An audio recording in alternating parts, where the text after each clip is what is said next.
That's right, turn that shit up, man.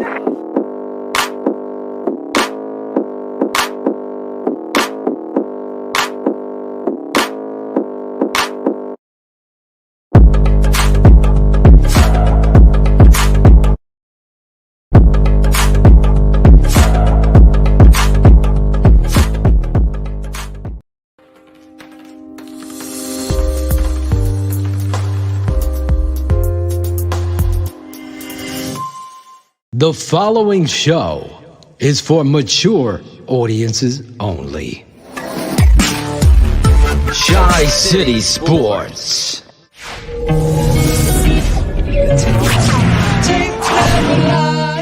Watch the tape, and when you see the tape, you know the tape doesn't lie, and the tape doesn't lie.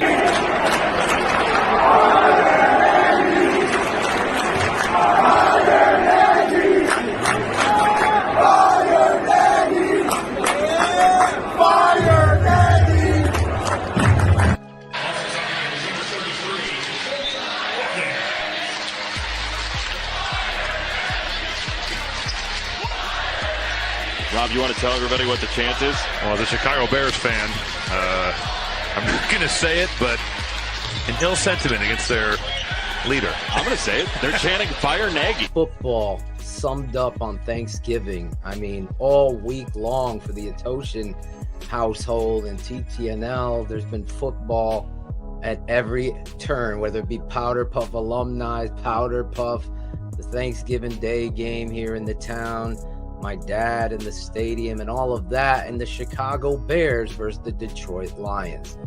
That right there, and let me just say this, with the news of up and down, unbelievable patronization towards you, the fan, from George McCaskey and Ted Phillips, and all of these news outlets reporting Matt Nagy's gone. Everybody and their brother knows, just like the song Fire Nagy, everyone knows Nagy must go. Today is just a perfect cherry on top for what it is that we've seen in regards to Matt Nagy-led Chicago Bears football. An offensive guru? Not. This guy couldn't find his way out of a paper bag. It's the unfortunate showcase of what it is that you do when everyone's watching.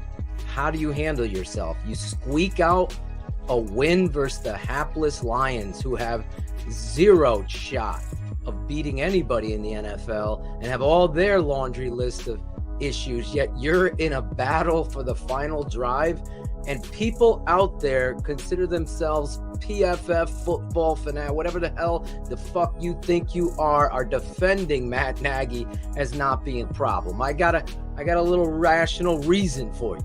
The head coach is the leader of how the program is going to be run. The head coach, who's an offensive-minded guy, is the leader of how personnel and the offense is going to run. Now, rumor is it Nagy was going to be fired no matter what right after this game. Now, we got to hold politics. Politics is more important than performance. We hear performance over the politics. What I saw today is a travesty.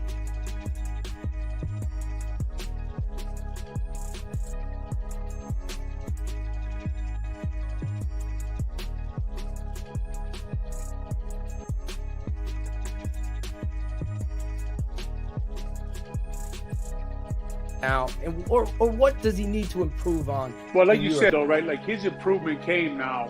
You're talking about an undrafted free agent, right? The guy who worked his way to the starting lineup. A lot of it because, like we know, Cody Whitehair and James Daniels struggle processing information at the pivot, which is a very important thing to do with a rookie quarterback. Point out the mic to arrange the offensive line to get everybody moving in the right direction, which is Sam's strength. So if you watch the TV copy of the Tampa Bay game, you'll hear him making calls. The reason they ran the ball so good against Tampa Bay Buccaneers is because he's calling full zone. He's recognizing the blitz. He's putting everybody on the right guys, and they're all moving in the right direction. This is what he's good at. He has to, and like you said, this game, he improved a lot on his point of attack. But I will argue with people with this. When they tell me, oh, we need somebody better than Sam Musser, I say, how many centers have you watched in the NFL? Because I watch them all. right? Bradbury's the number 1 pick for Minnesota. He gets manhandled every game. We watch Kendrick Green from Illinois, University of Illinois. We watch Eddie Goldman manhandle him at the point all game against the Steelers, right? So Steelers and the Bears. So all I'm saying is, that was Eddie Goldman. When people say we need a massive upgrade at center, okay, give me names. Give me who you think is better than Sam Mustipher. How many guys in the NFL are better than him? Because a lot of people will just say that. Oh, he's not good at the point of attack. Well, show me the block you're talking about. Show me a guy executing. Can you imagine, in camp? In okay, camp, so you giving me you didn't give me a name of the Packer center at all, and then you gave me Ryan. I can't remember Jensen's his name. Ryan Jensen now. Ryan Jensen. Lindsey, is that his name? No, Lindsley is playing for the Chargers now. Lindsey, he does a decent job over there. I like what that, saying, dude. Though. What I'm saying is most of you guys say these things, but you can't give me an example of somebody who's a massive upgrade over Sam Mustipher. So all I'm saying is, before you say these things, make sure you watch the center position. Make sure you watch how other guys execute for other teams. You just saw the Steelers' young center, who everybody's raving about. You saw Eddie Goldman murder him on 4th and 1. Yeah. That's the point of attack now. Yeah. People are raving about this kid. Okay, Eddie Goldman, I think, is the top. He gets. All I'm saying is, look, I don't mind having this argument. I watch a lot of center play. I do. Yes. I watch a ton of them. I train centers. I watch centers. I can give you names if I say these things. I can give you who is a massive upgrade over people. There's 32 of these jobs in the world. There's not 32 good centers. I totally agree on that, 100%. I look at. I know what people say. We want Olin Cruz. Well, look, I don't want to. I try to stay as humble as possible. I'm an all-decade center, right? Well, they don't come along. There's only 2 in the decade, right? There's only You're 2 my guys Hall of who make Famer. all-decade. You're There's my only Hall 2 of guys, Famer. so they don't come along all the time. You're trying to build a team here, trying to build an offense here, and look, if you find yourself a first-round talent at center, by all means, take him. By all means, take the guy and try to upgrade your offensive line. By all means. I'm on the record. This is Sam Mustipher's best game against the I agree Steelers. with you. No doubt in my mind. Watching the tape, I'm focused on Sam Mustipher and this offensive line. That's what I'm. That's they got to what get they got to get Larry Borum. They got to keep developing him. I think he's looked good. I don't know what you thought about him. I thought he looked good at right tackle. I did too. I think his problem is getting nicked up. His problem are injuries. His problem is he had a concussion once already, and then he had an ankle. So I got to see him. Like Phil, I'm going to be watching him, to be honest, 6-7 weeks from now. What level is he playing? Yes. Is he staying in shape? Is he staying in the weight room? Is he staying mobile? Is he staying fast? Is he staying strong? Is he staying mean? Because it's easy. I don't want to say it's easy, but it's easy to come in late in the year, middle of the year, be fresh and play good football. Do you feel like this guy's done in Chicago end of season? I don't know. I don't know because, Phil, I worked in that building for a long time. I know how hard these guys work. So I just don't know how much longer they can go in that building. And I don't know, for me, like you said, okay, we'll make you head of football operations. I have to ask him a ton of questions after games like that. Like, why are we running boot? Like, you have to give me a reason why. And it has to make sense to me, right? I have to be able to talk to you and say, okay, man, like, I wouldn't have not waited 9 minutes in the second quarter to run boot. I wouldn't have ran naked to TJ Watt. I wouldn't have ran that scheme you ran in Cleveland. I wouldn't have left Justin Fields out there and my offensive line with no help just so we could get railroaded the whole day. One of the worst performances anybody's ever seen. But there is a fact that Justin Fields seems to be improving, that he does look good sometimes out there. And the second half of that Steelers game was exciting to watch him. I don't know what you felt, but I felt like when he walked on that field, I watched him, Montgomery, and Mooney walk to that huddle. And I thought to myself, man, I like that. I like the attitude, the way they were walking on that field. They walked on the field. It's not easy to do. They walked on Heinz Field like they owned that place. You know what I mean? Like, they were going to put the ball in the end zone, and the Steelers couldn't do anything about that. So I have to weigh that into to my Nagy experience. But he's going to have to tell me how he's going to keep us out of this situations we keep getting into with him, right? Exactly. And I need to see more leadership from him.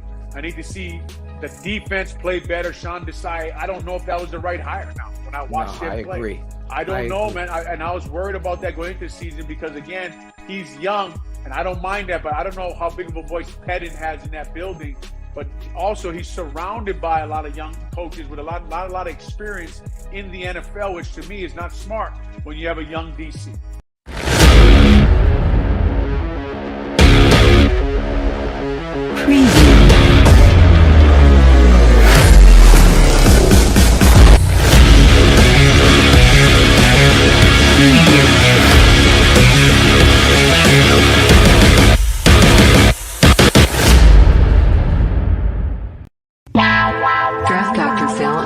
smartest man. Keeping it 100. Keeping it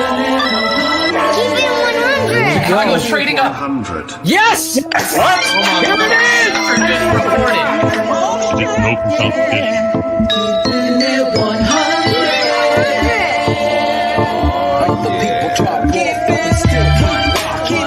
I know we need to run the ball more. I'm not an idiot. Keeping it 100. Keeping it 100. Open competition. Keeping it 100. The smartest man. My Chicago Bears select Justin Fields, quarterback, Ohio State.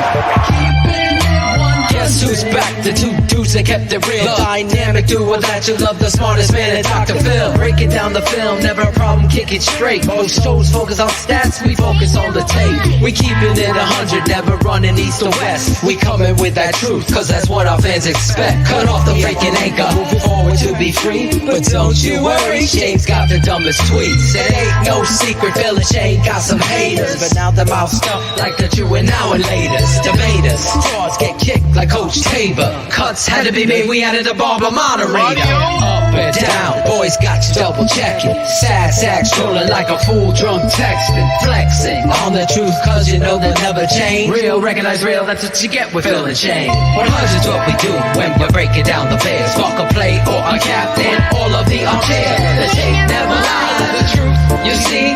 We laugh, we lie, so there's no babies like Maybelline. Straight to the truth with acumen and facts. We got a sad nerd, but he's not just giving nerd stats. Car crash, big impact like Max Sack. Every Wednesday night you got the smartest man and Phil back. Now we know you're smiling like a fat kid with fun debt. We're back better than ever and we keeping it 100. Keeping it 100. Draft Dr. Phil and the smartest man. Keeping it 100.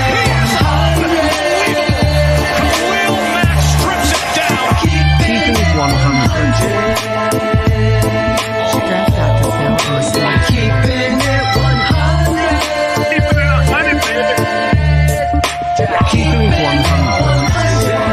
Draft Dr. Phil and the smartest man. Keeping it 100, baby. Draft Dr. Keeping it 100. Keeping it 100. Shayne, Money Man Marsaw, and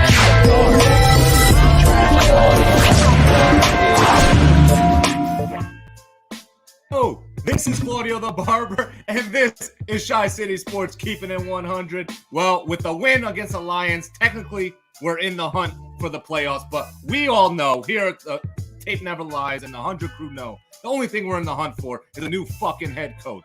All right, so we're going to talk about that and much more with you guys, and of course, the man, Shayne, the red-nosed reindeer, Marsaw. Yes. And Compliments to my daughter. Phil, the originator of the Fire Nagy chant. What's up, bro? 30 seconds before showtime, I come downstairs, hug my daughter. She fucking unleashes her death claws. She raked you? Yeah. Claudio's back. Oh. TTNL's back. Back together. Smoke weed every day.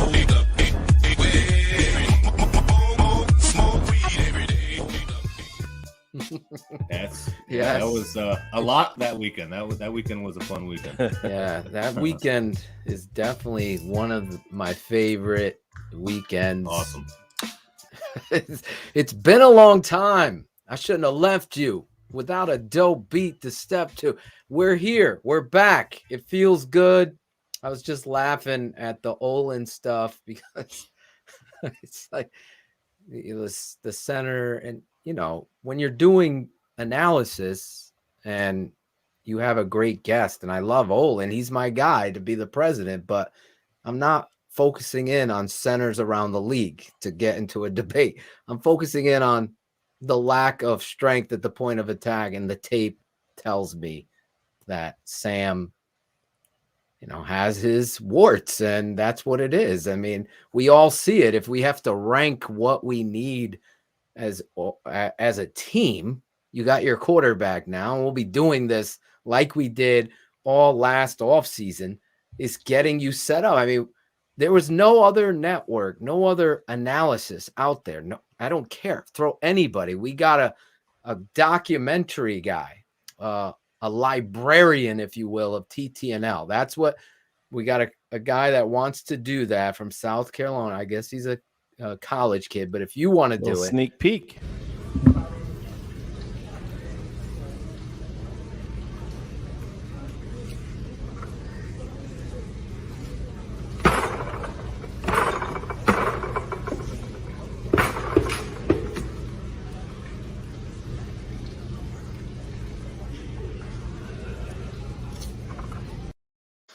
She likes her salsa, man.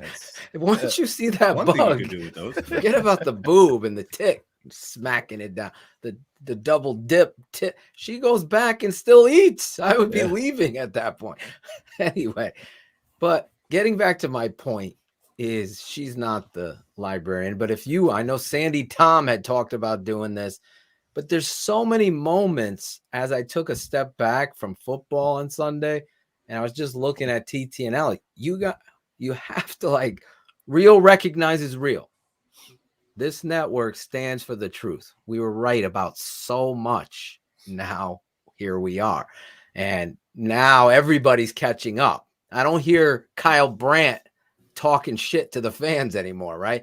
I don't hear that. Now, in regards to, where this team is and where we're going, Claudio said it right. There's too much politics. There's Breaking news. The tape never lies. Network breaking news.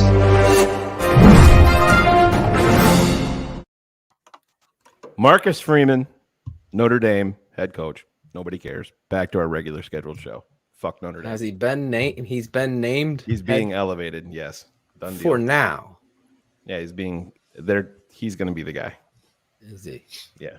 Okay.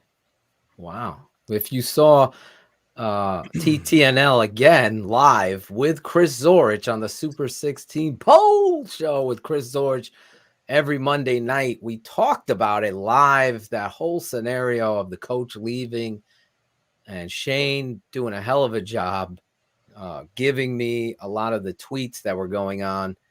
And Notre Dame's Brian Kelly fucking dipping out in the middle of the night like dipping out. He gave his players under 2 minutes. That dude is trash. Zorich shared hit Brian Kelly's talk, and I just had, what did you call them? Douche chills listening to it. Like, you're a terrible human being listening to Coach Brian Kelly. I think this is a blessing in disguise for Notre Dame fans. Here's a little update. Marcus Freeman is Notre Dame's next head coach. The source has confirmed to The Athletic. Bruce Feldman, 35-year-old Freeman, just finished his debut as Irish defensive coordinator and has now been elevated to the top job following Brian Kelly's abrupt departure to LSU. So, hey. Yes. Listen, Brian Kelly. A lot more fucking weed eater bowls in your guys' future. I'd be fucking stoked too if I was Notre Dame. Well, let's just say this. Marcus Freeman, former Chicago Bear, and Ohio State football player, took on this role, did a great job. I know Kelly was trying to make him the highest paid defensive coordinator in the country. Good for him. Yeah. My thing is surround yourself with good people. Coach Kelly, to me, what he did was completely and utterly wrong. I don't like what he did. And I've honestly, I've never really liked the guy, and that's not hindsight. Just as a coach, like when everyone asked me, well, give me your top 5 coaches, you've never heard me say Brian Kelly in there. I wanted him to stay at Notre Dame. I told you that today on the phone. I'm like, I wish he would have stayed. Yeah, I think this is a blessing for you guys, you Notre Dame fans. Obviously, everybody knows. Again, it's like you have a forum. So when Shayne says something, I have to have his back because he was the one who said there's got to be a formulated president of football operations. He said that on this show. So you stand up for those things. Don't be a fan of our network and come to me. You know what I think they should do? They should hire a president It's like, you know what I think? They should hire Jim Harbaugh. What do you think about? I'm like, are you watching the fucking show? Have you seen me talk about this for years? I mean, he's my guy. That would be the guy that I would hire because I know what he brings to the table as a maniacal. He got all that shit when he was getting all the shit because he can't beat Ohio State. All those fans twerking at me, DMing me. Yeah. Where are you now? Where he's a genius. We need him with the Bear. It's like, don't be that guy. This is what we do on this network. Some people hate us because they ain't us. That's it. And that's where I stand. I don't give a fuck anymore. I work my ass off doing my analysis because I'm not a reporter. I'm not trying to break news for anybody.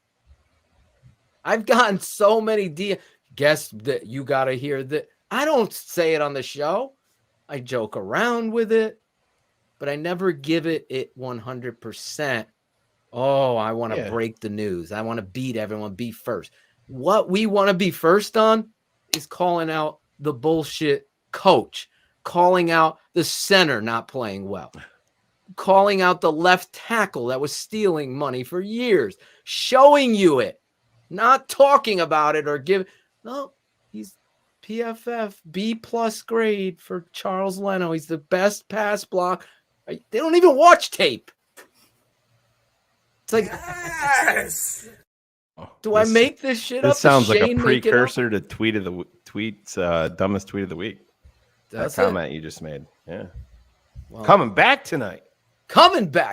We got a lot to get into tonight. Obviously, we've been gone. It feels like we've been gone for so long because so many parts have been missing. You got coronavirus.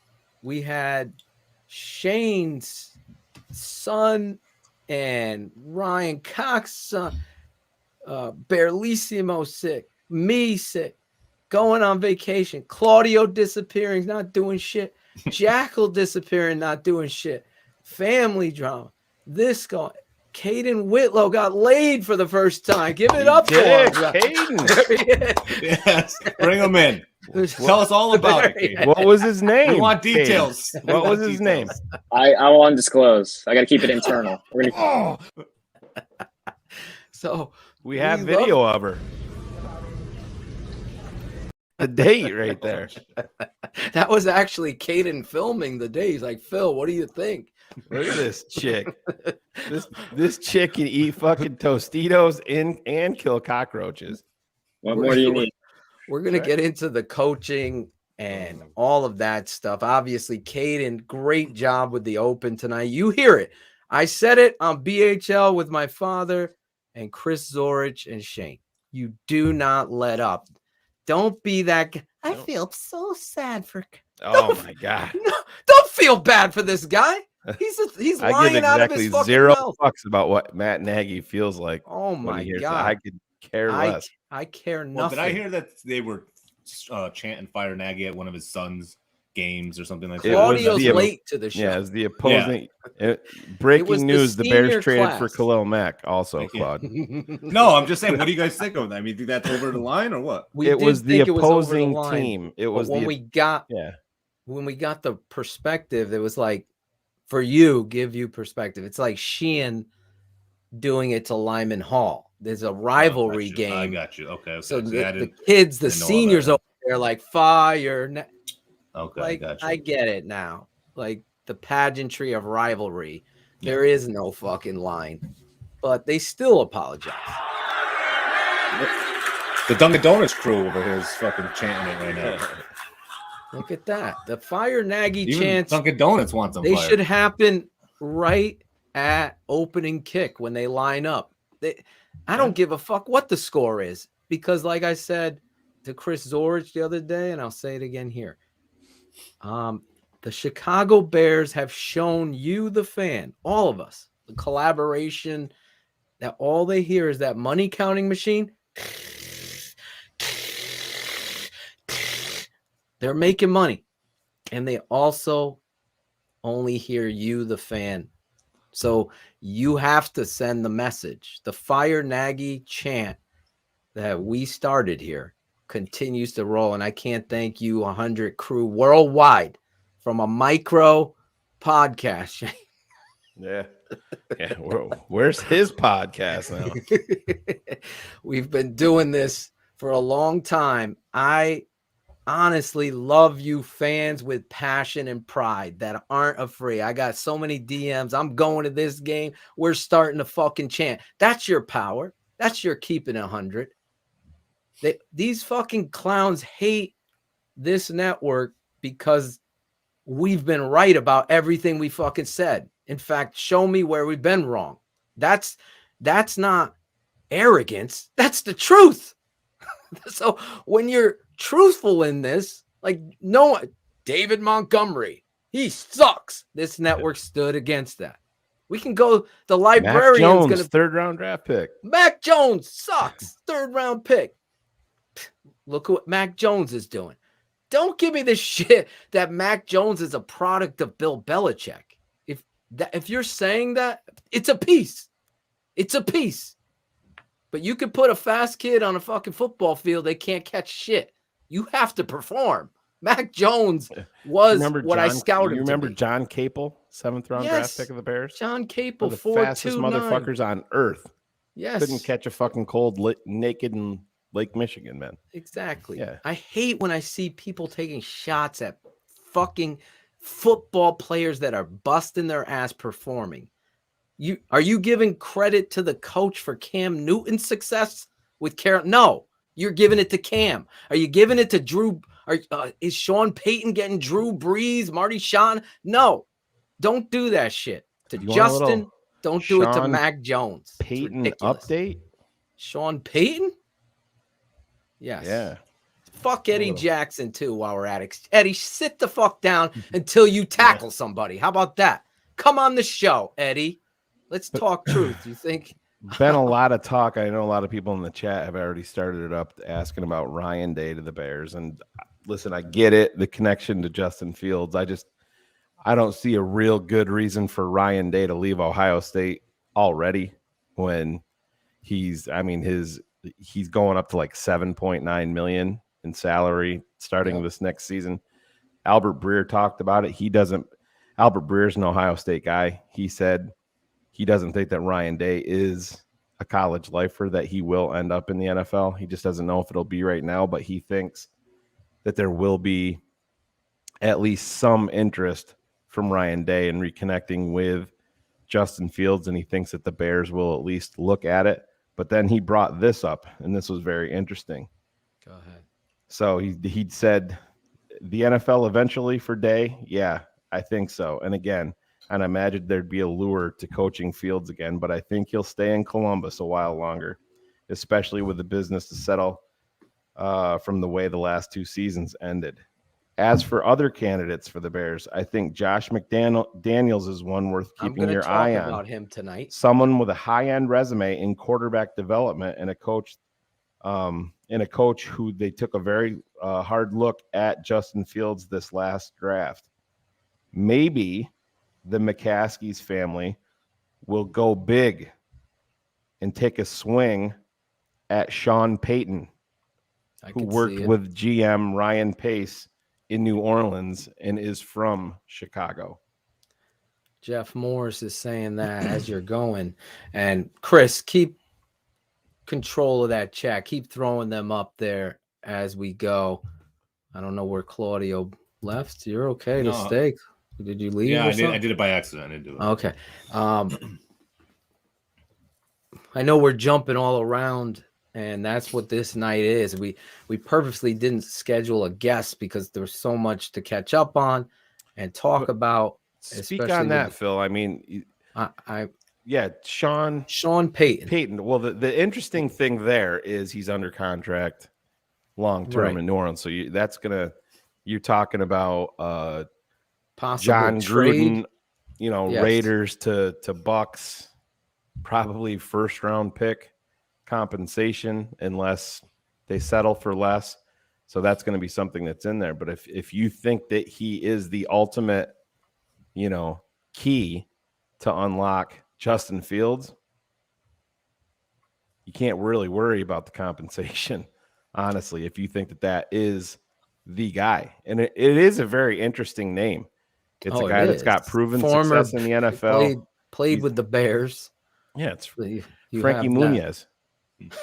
He does look like him a little bit. As Frankie gets older. I don't know where Frankie is now. But you talk about a legitimate presence, a guy that comes in that's going to demand the respect from the veterans on defense immediately. He's going to command the respect from a guy like Justin Fields. And he's going to have he's got a history with Ryan Pace already. Because I do not think there's a chance in hell. And I know everybody's saying it. I've been saying it here for the longest time. If it was me, I'm wiping the slate clean. I just don't think that there's a chance in hell that Ryan Pace is being let go by the McCaskey family. I think Ryan Pace will be here and Matt Nagy will not be. I honestly don't know what they're going to do. I have little faith, ye of little faith in this. There he is. The ringer. But giving up compensation when you gotta. Here's a good one, Phil. Can Phil talk about business? Talk about this one real quick. I mean, I don't know what you think about that, but I have no idea what that even means. Is it French? Vatican defense? Claudio, can you translate? Yeah, it's something to do with soccer, I think. Yeah. Is that Italian? Ricciarda Boccia. Hey, you make it a pizza. We're talking about coaching coaches that might have a chance to come here. What about Leftwich? There's a lot of talk about Leftwich. Nah, he's not ready to be. He doesn't command a room. There needs to be. That's to me, it's an enormous gamble that you have. Exactly. You're hiring him just like you hired Matt Nagy. Exactly. He's the up and coming guy. I agree. I think when you have Tom Brady as your quarterback, he's going to make your offense look pretty fucking good. Sure. There's too many left. Bruce Arians, a lot in the chat here talking about Bruce Arians is a great play caller, head coach. This guy's learning. Yeah. It doesn't mean he's not. I just don't think he's ready to take on this. It's what Shayne said. It's essentially taking a gamble on the next Matt Nagy. This guy's not the only thing that Byron played in the NFL. That's a plus to me, not the Arena League. He understands the value of the run game. He's a tough son of a bitch. Yeah. But Claudio, your point, Tom Brady makes so many things look, perfect out there. That's how great he is. So I would definitely interview him, but I wouldn't see myself. I would have to be blown away by this guy's command. What about him as a coordinator? Ken, you're not understanding what I'm saying. No. I'm saying it's a similar situation because he's had success in Tampa. You have no idea. You're essentially telling me that there's no difference in going from OC under an Arians offense to head coach in Chicago. Yeah, there's a monstrous difference. This is the just thing. Like with Matt Nagy. You don't know how they're going to be as a head coach. I've been granted on a lower level of football, but the reality, three-time champion. Oh, that's flag. But just looking at the job and what it takes, it's completely different than being an offensive coordinator, which I've been. Offensive coordinator, your mind is solely focused on the opponent and how you're going to attack them. Being a head coach is being a leader of men, setting the tone, helping out in every way, and being completely in charge and in control. You are that life preserver that your players look over to you, and you're defeated, they're defeated. That's why I always say the team is a reflection of a head coach. False starts, missed assignments, all of this stuff was a trend. Now, is that going to be Byron Leftwich? I don't think so. But to Shayne's point, and I'm only saying this because Byron's an unknown, as a head coach, he has not been. So that's the comparison to Nagy. The only other thing in Byron's corner that Nagy didn't have, Nagy called plays for 2 fucking games and sucked in those games. He forgot the run with Kareem Hunt, the leading rusher in that championship game, and we hired the guy. That's the story of Matt Nagy. Matt Nagy should have been fired. We all know these the story will continue to get into it. As monotonous and repetitive as it might be, we have to do it because at some point this guy becomes a martyr for some reason. It's ridiculous. That's not going to happen on our watch here. No, and way. I said that's the thing that gets me fired up is it's like the Dayball love. Brian did it. Just because he comes here does not mean that you're getting Buffalo's offense. Exactly. You know, just because you hired Matt Nagy doesn't mean that you're getting everything from Kansas City. Byron Leftwich comes here. You're not bringing fucking Tom Brady and all of the talent they have on offense, along with a fantastic no-nonsense head coach that's running the whole fucking thing. And it's totally agree. Yeah. Josh McDaniels, I wanted to go back to him. I want to say this. I was thinking about Josh McDaniels because Josh McDaniels took on Jay Cutler at a young age. Jay Cutler, the same guy everyone hates now, was a piece of shit to Josh. So Josh probably coming in as a young guy is overwhelmed in that situation. And Jay was 25 and Josh was 33. Exactly. He wants to take control and somehow rubs Jay the fucking wrong way. Jay is one of those fucking guys. You cut him off in fucking traffic, he hates you for life. That's his personality. So now you have this political stance stigma and this, sides being attached. You know what Cutler is now, hindsight. So Josh McDaniels is a brilliant offensive mind. He's got a head coaching background. And yeah, he's maniacal, a competitor. Those check those boxes. And he simply understands the importance of fundamental football. I do worry about him. Chicago's a different beast, just like New York is a different beast.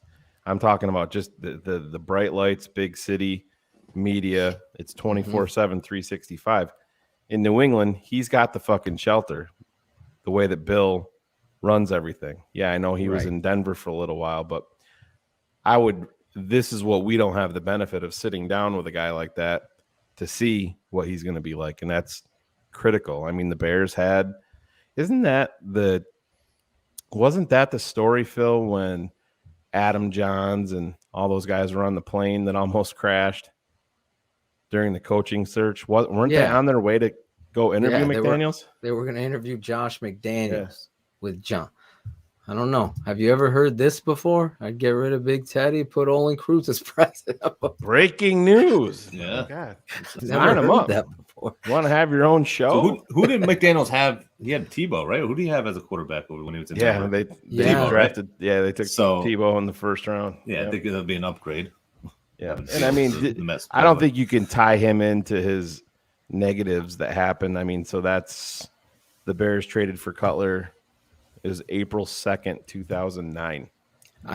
Josh McDaniels' offensive philosophy, just watching how he attacks teams and the fact that you failed once. Well, I like that because he's embarrassed. He ain't going to the next. Same thing with Bill Bell. How many of these coaches have failed? The next stop, they've succeeded. That's the kind of guy I want in the building. He's maniacal. He's fucking egotistical. He checks these boxes that I want to see from a guy, and he understands the importance of running as well as applying your offensive philosophy to the talent that you have. This is my offense. That guy I don't want. I want the coach that understands we need to do what Justin does best. That's the guy you want in the building. Now, everyone's asking me, I've said this for fucking how many years now? 3-4 years. Jim Harbaugh is my guy. That's the number one guy. There is no salary cap for coaches. So the Chicago Bears are a $4 billion plus owned franchise. Okay. They're making money ass over fucking TCAL, whatever the fuck. It's hand over fist. There you go. Hand over fist. Just like I said. It's like a fucking casino. That's why I'm asking you to chant fire Nagy, because the casino's still cashing in. So now you go for a fucking coach to fix this finally. Pittsburgh Steelers have had 3 coaches since 1968 or 65. The Chicago Bears at fucking 33. So let's get this right. And we all know Shayne said it before anybody's. I could possibly see a move of Ryan Pace going to president of football operations. I don't want Ryan Pace in there. I want them all fucking gone. Don't want all these pussies in my fucking building anymore. Ted Phillips, Millhouse, fire this motherfucker. Get him the fuck out. You gave him a contract. You're in charge of finances. That's it. You're not the president and CEO of the fucking Chicago Bears. That's ridiculous. Just think about it. And then the blog boys all talking like Ted doesn't have anything. And we've destroyed that narrative. Robert Quinn. We can go on this fucking network. So here we are again. Jim Harbaugh, he sucks. Look, he can't beat Ohio. Now this narrative has changed. Jim Harbaugh has always been my guy. And it's been for years. Before Lovey, I wanted Jim Harbaugh. Before Mark Trestman, any of these fucks. Harbaugh. Go do whatever you fucking can, because the most important position on this football team is the head coach. And it's proven over and over again. That's why you're in the mediocrity. That'll be their, what was they're going to come up with a new word: collaboration, obsession, regression. Remember regression? We regressed. All of the, get that shit out. Stick your fucking chin out. Take the fucking punch. Own the shit that you've done wrong. We've been wrong at the coach. I thought somebody could have worked with Mitch Trubisky and the Bears would have been fine. Nagy's not that guy. Nagy's never been that guy. And we were right. Again. This network. No one else. Are you fucking crazy? He's the coach of the year. You're questioning him? Yes. Yes, we were. And here we are, trying to fucking solve the problem. All they got to do is look. I would hire Olin Kreutz as the president. And I would also then go into the nugget of wisdom, Gary Fensick, whoever it is, Mike Singletary. You get a little panel. And they're going to sit in there and listen to some of these potential coaches to see what winning does for somebody who's been a winner. They could see past all of the word salad and verbiage. Well, I think you have to look at it too, though. I honestly think that the Bears, we all know where this is headed. And if you think that the Bears are not going to be in Arlington Heights in the future, you're definitely going. You're right. So to me, it screams big name, big move. And that's why, I think it's interesting that Breer would throw something like that out there, because you see, he's no dummy. Sean Payton knows that. I mean, look at their quarterback situation in New Orleans. And we know very well if you don't have a quarterback, you're not getting where you need to be.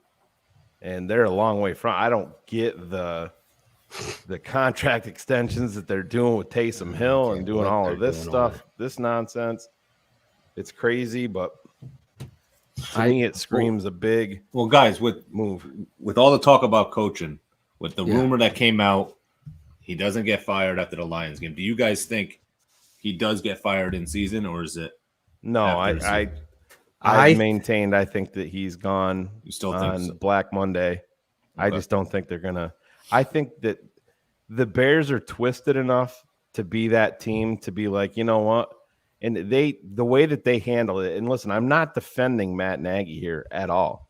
The way that the Bears handled the situation put Matt Nagy on the fucking coals big time. Oh my God. Big time. But I think the Bears revel in shit like that for some weird reason. That's the fucking problem. No, I get it. That's the problem. You shouldn't be a soap opera. I get it. I tried to say it with I Chris. agree, but I think that's the way that they. That's the way that they are. And listen, we know the way that the NFL works. We know the back channels. That listen, these guys, George and Ted, already know what their decision is. 100% they know if he's going to be here. Well, or if he's not going to be here. Pause right there. They know. I believe, Claudio, for the record, that this writer was given the information and it was going to happen. Mm-hmm. And I feel like once it got out there, these fucking pussies, Ted and George, were looking at the fucking newsreels and ESPN and trying to look at the optics of what looked best, and thus didn't follow through with the decision that they probably have made with Ryan Pace and said, you know what, I'm afraid of this. And we haven't done this. And they got panicked and they didn't follow through on what they should have done because they tested the audience. They put it out there and we're seeing what this is like a fucking new TV show that puts out what do they call it? The first show? Pilot. A pilot. Thank you. It was like a pilot. Let's see how this, oh, that makes us look bad. No. You as ownership have a responsibility when, to Shayne's point, when this news comes out and takes off the way it did. It took off. It was on fucking Good Morning America. Yeah. It's on fucking everywhere. Everybody's mind. Like I said, the Italian lady in Italy's talking about fire Nagy. Everybody was talking about it, right? You as an owner, if it isn't true, owe it to your coach, to your whole team to send out a news. There is no truth to this rumor. Please, whatever the fuck, have a great Thanksgiving. Boom. It's done. But you let it go. That's why I know you are shoe shine boys. You're a mom and pop shop. Everything we sing, say, and do is about you, Ted Phillips. You suck. You're not a president. You couldn't fucking president a fucking Burger King.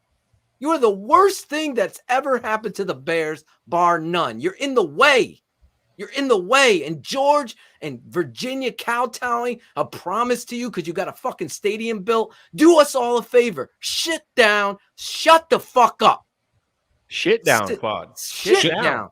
Yeah, shit down. You heard it here first. Sit down his leg and shut the fuck up. Sit on your fucking toilet. See your goal. Your office looks nicer than the owner's. What does that fucking say? Ryan and Matt are men of character. They are both, like Ted, great leaders. Like Ted. Play it again. What? Be an investor. Ryan and Matt are men of character. Oh. Play the whole thing. Watch. Why does he have to put Ted in here? Ryan and Matt are men of character. They are both, like Ted, outstanding leaders. I've been. That's their way of saying he's here. So I'm propping him up. You know what I do? Yeah. I do that when I'm coaching. When a kid sucks, I throw him in there to build him up. Your owner's building up Ted's confidence. And again, he's reading. He's not saying that from the heart. He's reading it. This is what they do. It's a script. It's a script being read. You know it is from the heart, Claude? Oh, I know. Nerd alert!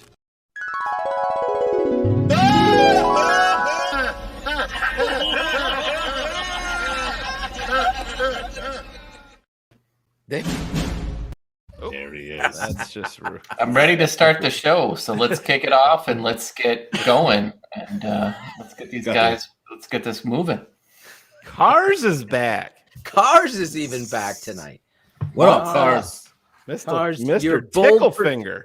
Your bold prediction didn't come to fruition, although I think you heard what I was saying there.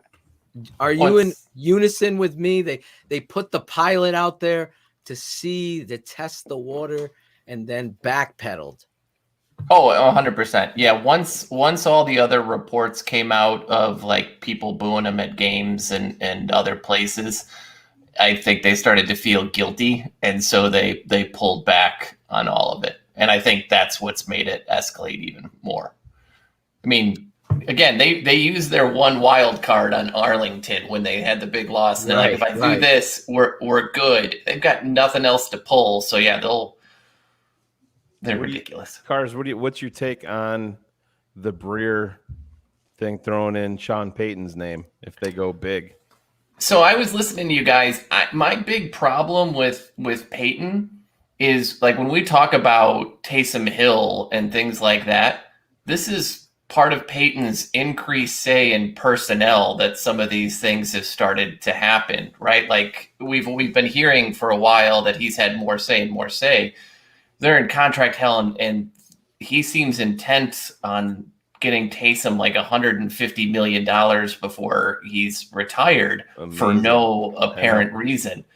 So yeah, he's interesting to me.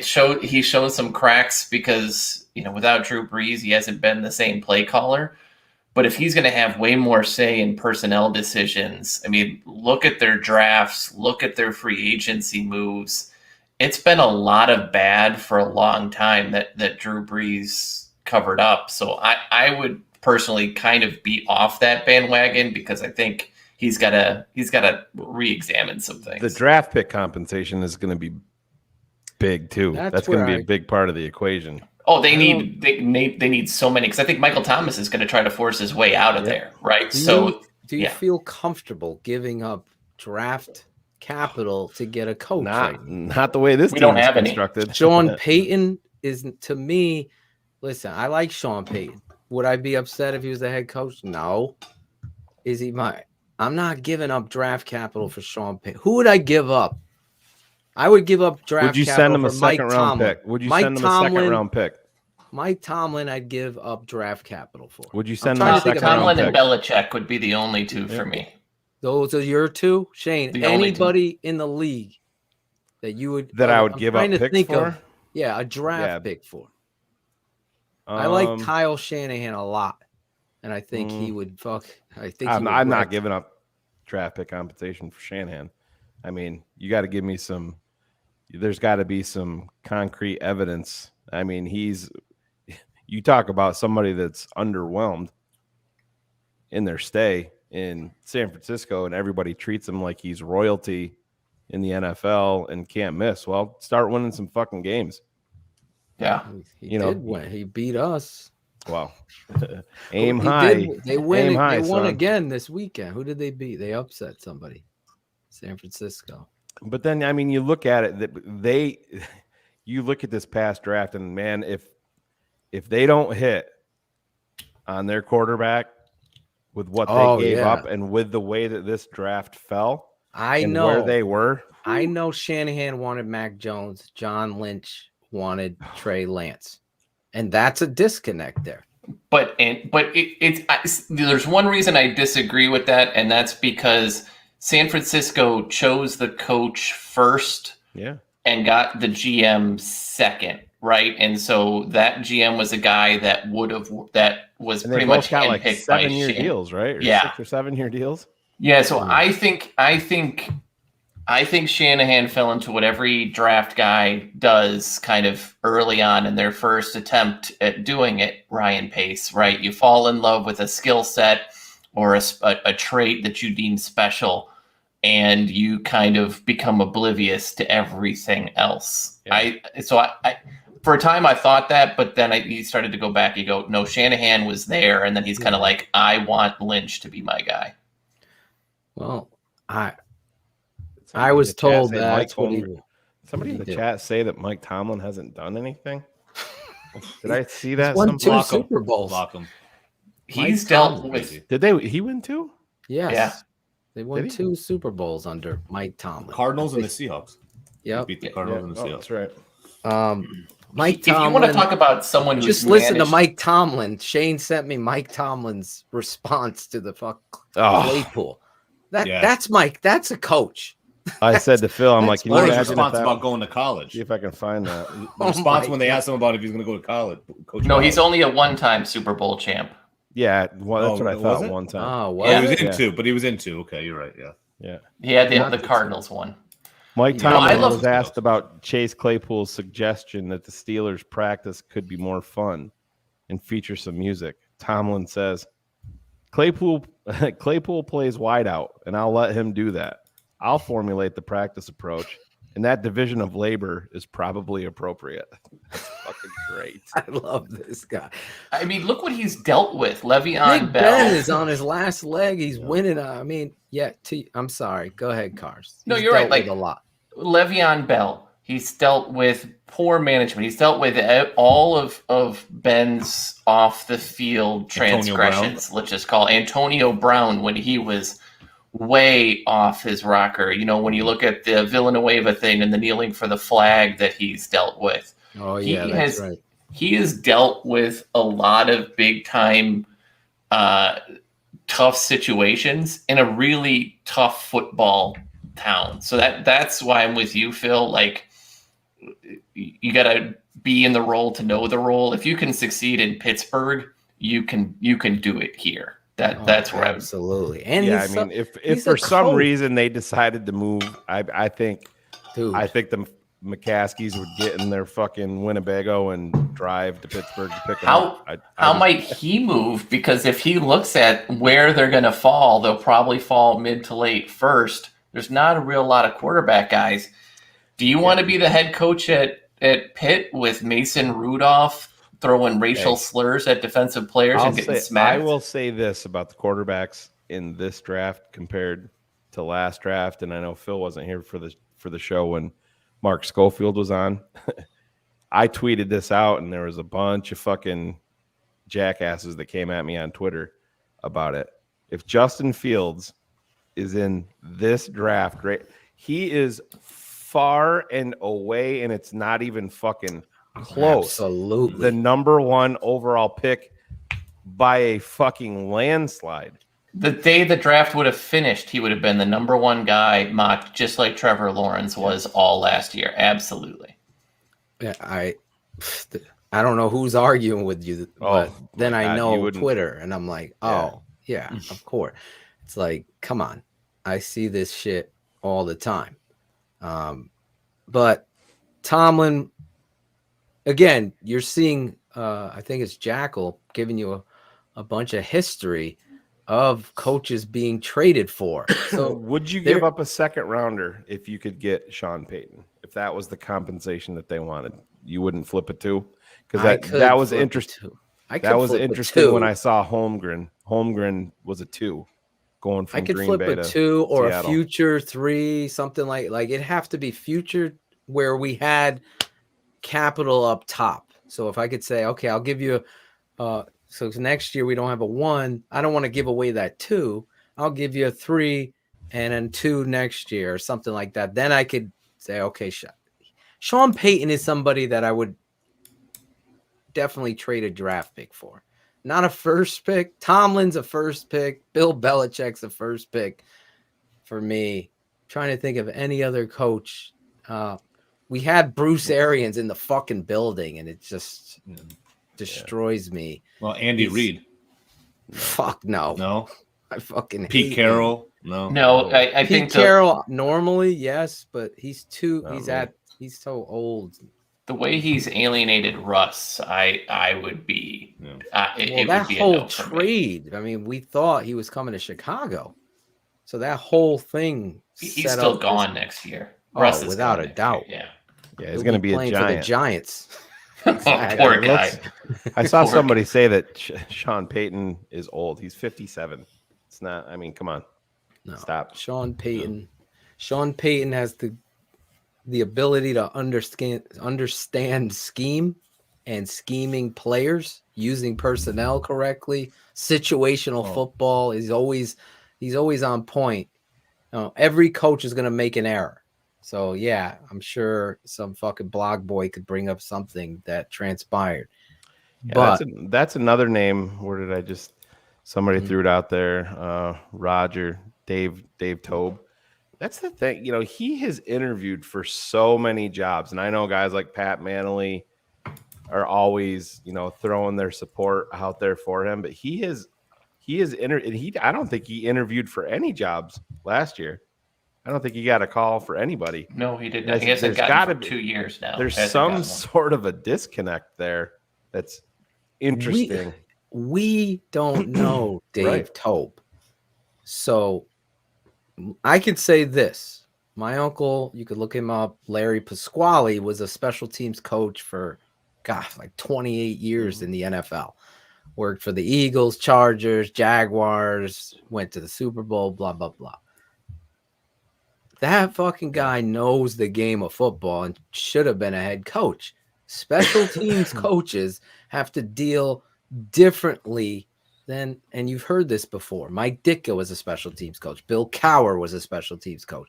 You go down the list of special teams coordinators that have become head coach. There is John Harbaugh, another one. These guys have a tendency to understand what to communicate to everybody, because that they need everyone to cover and do this, and they're coaching with their hand. They're involved. That's what I'm trying to tell people. When you see a coach like Nagy and he's in his play sheet, he's a fucking QB coach or play caller. I've dealt with them high school level. I've seen them in college. The X's and O's don't make it. It's the leadership, accountability, that kind of tactic. I want to address two things. Yeah, I'll just get this part out of the way. Cal had a thing in here saying that's actually not true, Cal, at all, because the trade was actually agreed upon between Pace and the GM in Seattle. That was agreed upon. Pete Carroll overruled it and nixed the deal.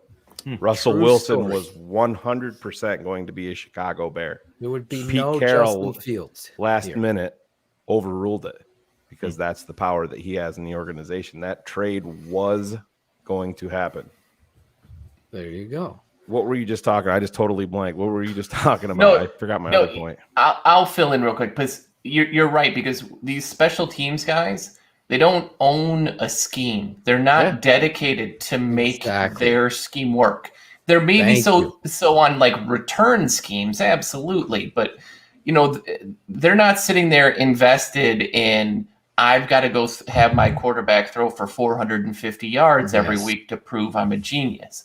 There's a lot of ego in football. I know that's shocking for everybody. That's super unusual to hear, but there's a ton of ego. And these coaches, right, it's one thing to be a good play caller, but all of them want to be the Peyton. They become the play caller. They become the coach. They get the personnel decisions. McDaniels got it too young, and that's why he failed. It's why I heard you mention earlier why I like him and the way he changed, because he doesn't have a plan. But if you get a guy that's from the Reed tree, or everything that we've heard about guys coming from the Belichick tree and what Flores has done and all of these guys, they are not, to Phil's point, authentic or genuine. Right. And they're too envisioned on their scheme or their way being what wins. Yeah, and that's that's actually, I just remembered my point, Cars, when you phrased your point that way. With Matt Nagy, you can literally see how much it bothers him when they're questioning him losing play calling. It's never about that's why he would never admit it. Oh, this is what's better for the team, and he looks down. It's never that. He just says that in passing, jest, because he thinks that's what he's supposed to say. Matt Nagy thinks the reason that this offense is going to work and shine is because of Matt Nagy.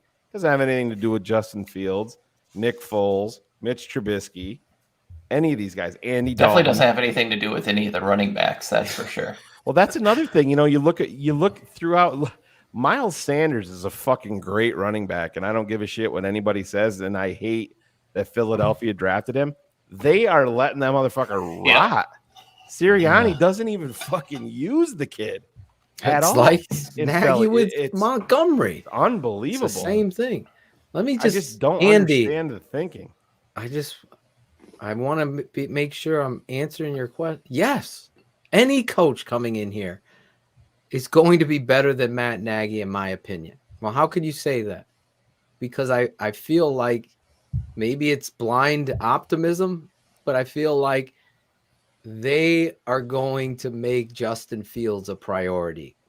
Whoever is no fucking other choice. Yes. They have no other choice. So that's why I know Matt Nagy did not make Justin Fields a priority. Let's go back about it this way, history. Phil. You saying that. Yes. Now you start to put these pieces to the fucking. You have, 8,000 pieces. Now you got a fucking corner piece, and you can start building from there. just with what you said. Yes. Justin Fields, who overruled the head coach and said, hey, put this fucking kid in there. McCaskey. Ownership. So if they're heading into this. I hate that story. I know, but I hate it. No, but my point is, if there is any semblance of truth to that, how do you think that they're going to go into any head coaching search? That's going to be number one on their brain. If it isn't, they shouldn't even own this fucking team. That's the reality. Well, it'll be interesting to see what Dave Gettleman tells us to hire as a general manager and head coach, or Ernie Accorsi or whatever failed guy is going to come from the Giants. This is the history that Cars is right where I was going. You can't go outside the organization. You have to go inside the organization. You fucked Chris Ballard, had you on the right track to fixing this, and you fucked him. You went with Ryan Pace because Ernie Accorsi. I think that's probably why they won't even go after Jim Harbaugh. Well, if they don't go after the best coach, I'm looking at the whole thing. There's no fucking person better for Justin and the Bears than Jim Harbaugh. There isn't. Greg Gabriel made a comment on Twitter a few weeks ago, and listen, I understand you can agree with Greg, disagree with Greg, believe in what he says, whatever. He's tied to the organization and was there for a very, very long time.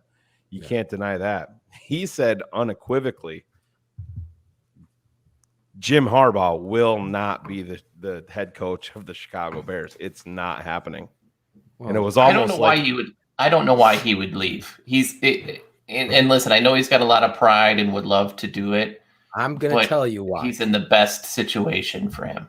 They made him take a pay cut. The Michigan Association University, making crazy.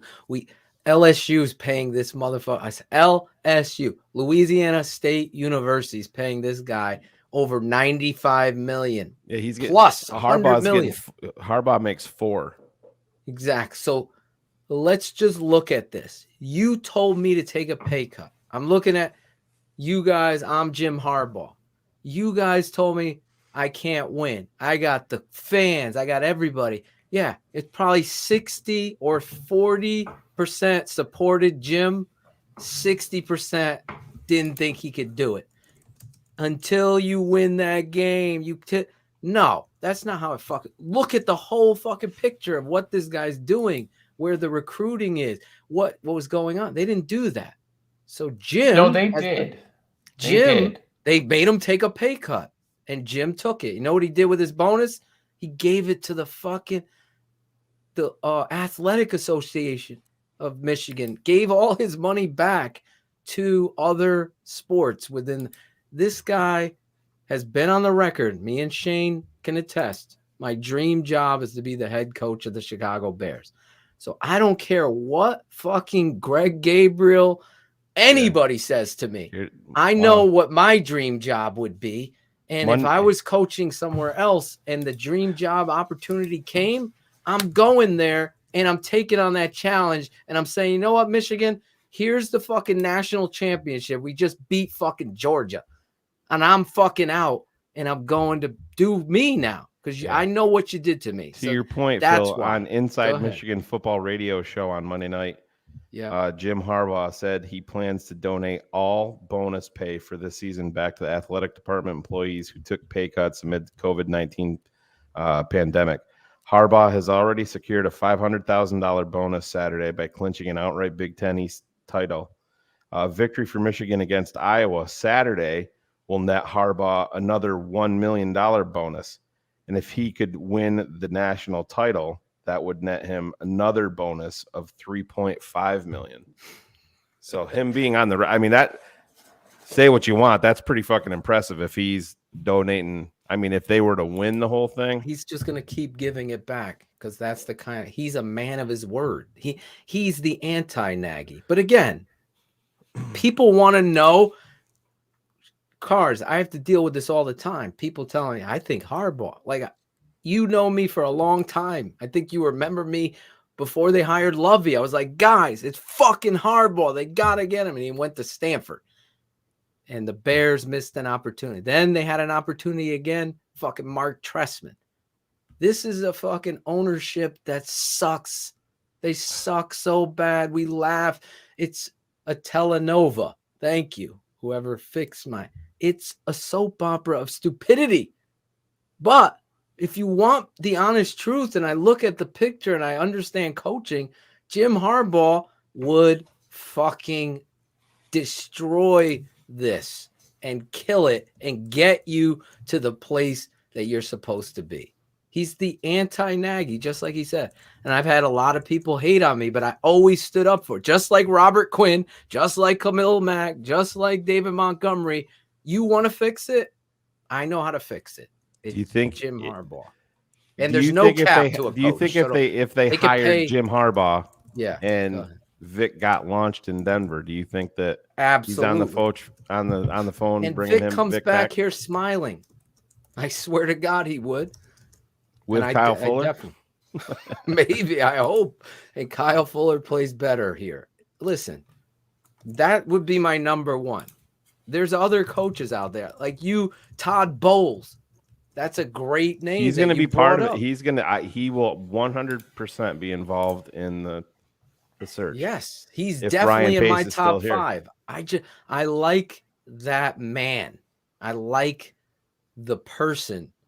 I don't like shoe salesmen. I call a lot of plays. Have you ever held a play sheet? I don't like these fucking pussies that try to do that kind of shit.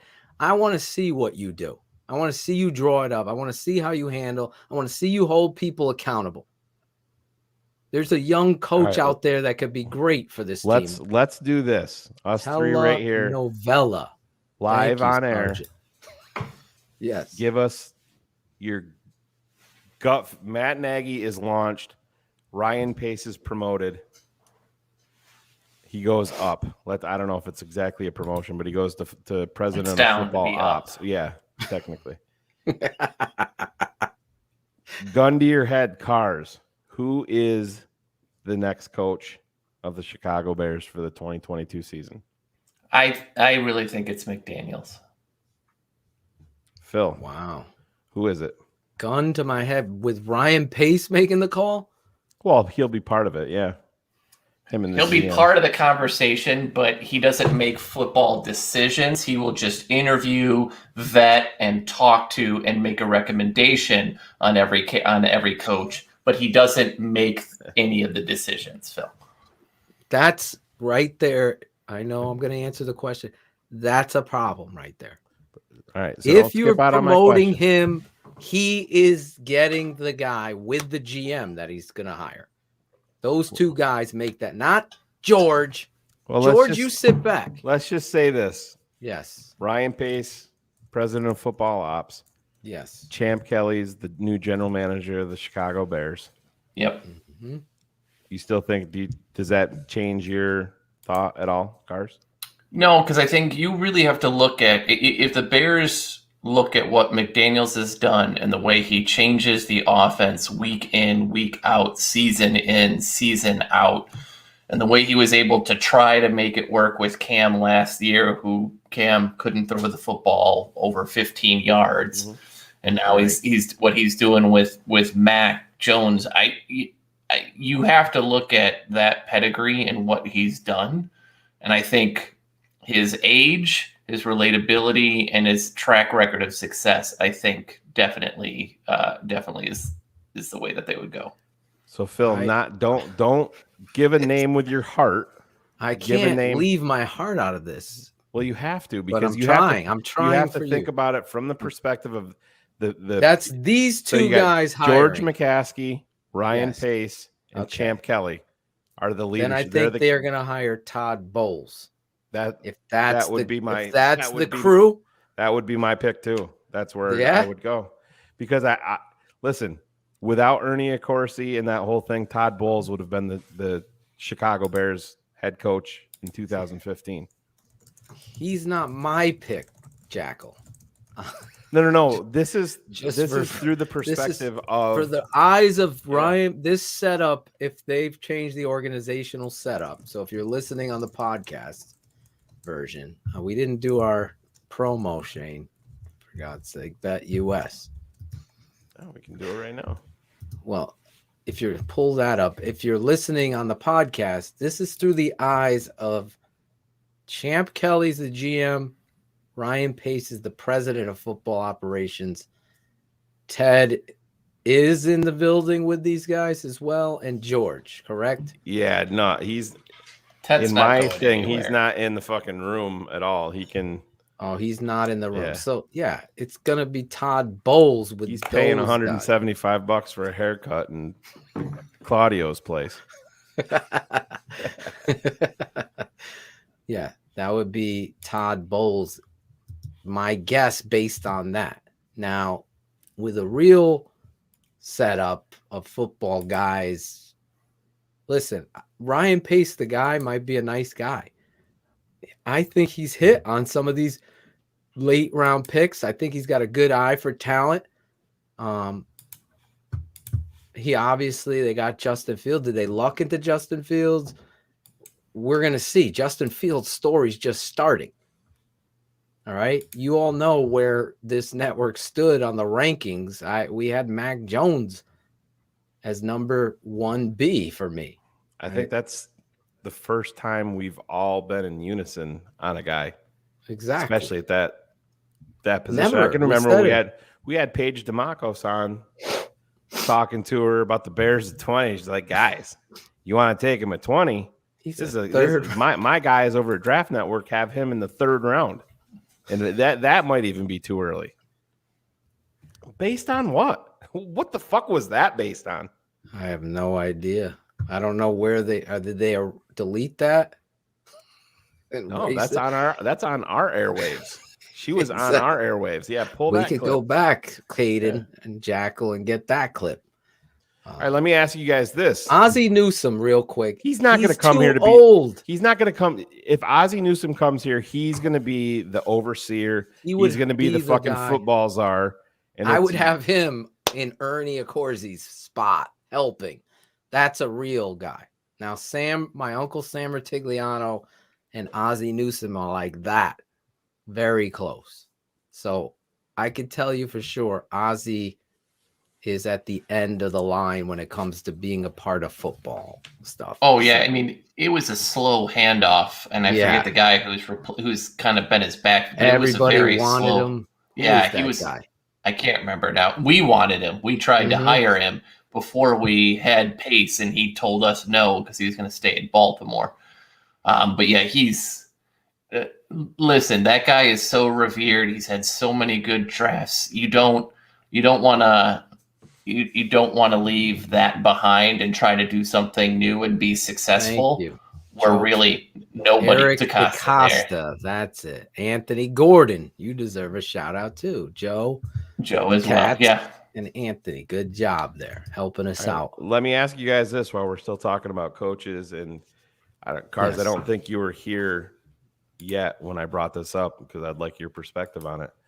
Do you think that the Arlington Heights move coming up is going to be a big factor in the decision right now where the Bears are like, fuck it. Yeah, we are going big at coach.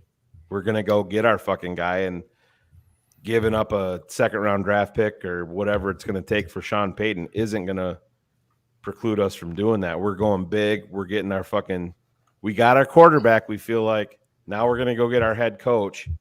Then we're getting our fucking stadium and we're off and running. Do you think that that's going to be a factor in the decision at all? I personally don't, because while I'm very happy with, all right, let me just sum it real quick. I think this team desperately wants to sell. They want to get away from it. Any extra dollar right now that they spend is not dollars that are coming in back to them when all is said and done. This is going to be a once-in-a-lifetime thing for this family and all of its members who aren't interested in Bears football outside of Georgia and Virginia. Most of them really, or a lot of them aren't really that tied in. So no, I don't think they're going to do that because I still think that that's 5 years off. So you think that they're going to try to go cheap at head coach? I think they'll do who's ever available without making any sort of trades or picks.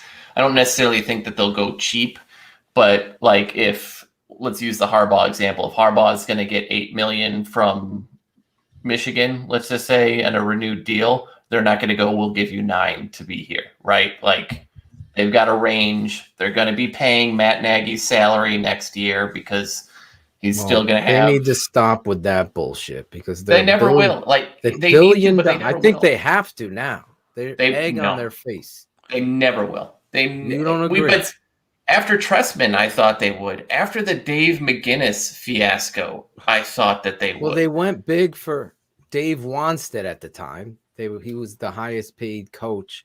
And we had to outbid you go back at that Giants. Time. That was the worst decision since Bragg started his own podcast.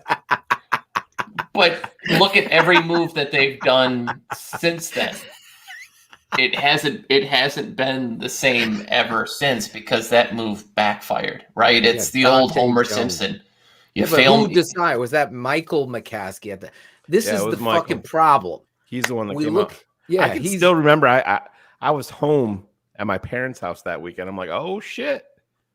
Yep. Dave McGinnis is the guy that all fucking hell broke loose like 20 minutes after that. You know, we weren't getting up to the second updates. Then we got Lovie Smith when they did. No, we got Dick Geron. Dick Geron, Dick Geron. Yeah. Anytime Lovie you can Smith was when we went for Nick Saban. If everyone remembers, no, we had a deal with Nick Saban. You have to give Cars. So Cars fucked over Mike Florio. Do you remember? Do you remember Cars? You don't remember that on CB fans on the message board? Aren't you the guy that sent the fucking report to Florio that you were at the airport and you saw Jerry Angelo meeting with Nick Saban? And he fucking Florio fucking posted the story on Pro Football Talk. You not remember that? No, never happened. I'm not sure at all. What you're gonna believe? Source. I was at the fucking airport and I just saw Jerry Angelo and Nick Saban meeting in a fucking side room at a fucking airport, and Florio fucking posted it. I couldn't believe it. Oh my god. I love Cars and I love our fucking fans. Listen, BETUS value propositions. Let me tell you a little bit about BETUS. It's been serving clients for 25 plus years and prides itself on being known as America's favorite sports book. With action on every sport across the world, we can pretty much guarantee that BETUS got your game. BETUS offers the industry's bigger retail bonuses to keep our players betting longer. The BETUS loyalty program is legendary, Claudio, like your haircuts. We keep our players up to date with articles. They give you stats and trends, giving you the right tools to make the best wagering decisions possible. Bet with the 3-decade leader, BETUS. Join now and get 125% bonus or 200% bonus. So if you put in $100, you're going to get $225. That's how it works. If you put in $100 and you want to do a 200 bonus, then you're going to get $300. Look at that. I'm not even good at math. Use the promo code ShyCity125 or ShyCity200 and bet sports, casinos, horses, pop culture, and more at betus.com. You bet, you win, you get paid. It's BETUS. If you're a 100 crew head and you like to bet, do us a favor. Go over to their website and BETUS. There you go. BETUS. I'm betting my life savings that Cars is finally going to be wrong. I think that he was on the right track. I think we already talked about this, but just recapping, I think the whole coming out with the fact that they were going to fire Nagy, put their, thongs out, and they got nervous and they were showing a little too much ass and they had to pull up. They couldn't take it. They were so scared about the repercussions or how they were the optics, and they pulled back. Now you're dealing with Nagy. And to Shayne's point, they didn't do a favor to Nagy and how they handled it. It's the same shit. Fucked him. They fucked him. He looks like even bigger moron. And he needs no help there, right? Like, this is like, and a guy who, again, to quote the old bear dude, again from the message board, right? Rest like in peace. Rest in peace. We'll pour a little out for him, right? Matt Nagy right now, it could be raining tits outside and he would get smacked with a dick, right? Like, that is where he just needs absolutely no help in Speaking of dicks. Jackal don't do shit. Smoke weed every day. Smoke weed every day.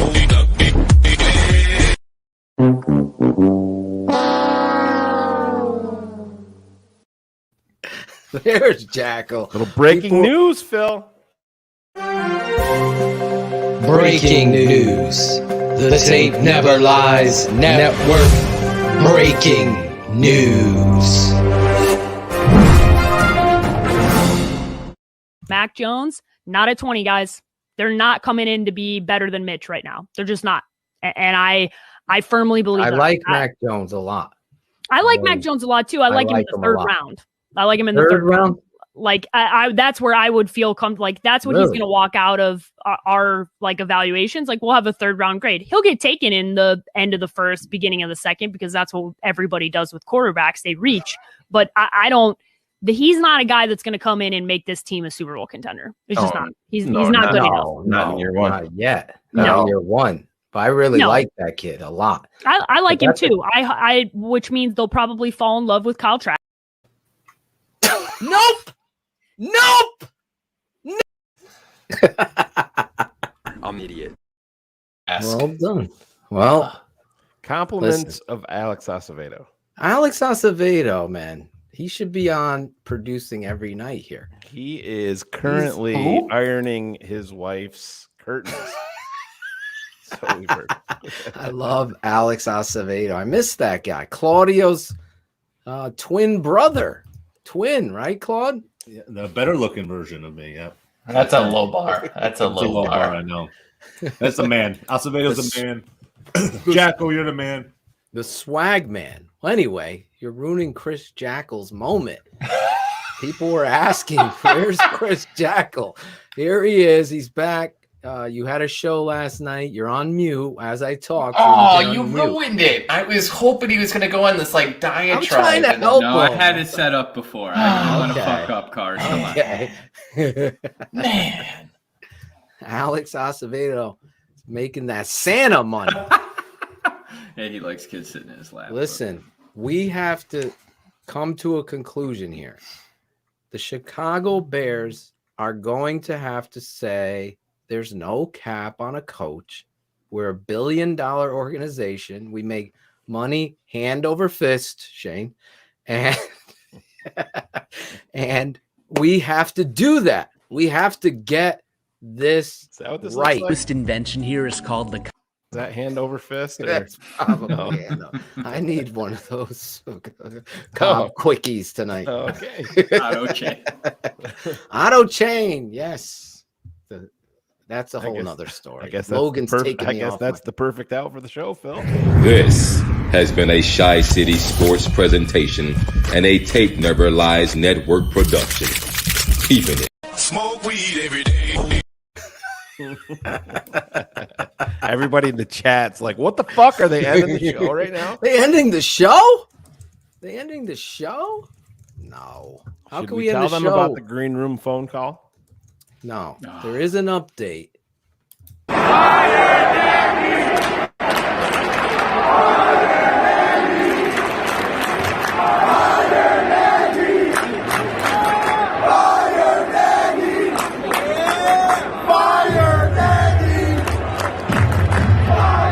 At a basketball game. Bulls.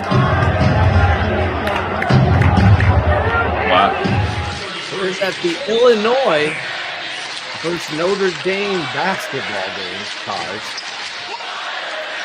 Rob, you want to tell everybody what the chance is? Well, the Chicago Bears I hate fans. how Rob pussies out. I'm not going to say it, but I'm not going to say it. ill sentiment against their leader. I'm going to say it. They're chanting "Fire Nagy."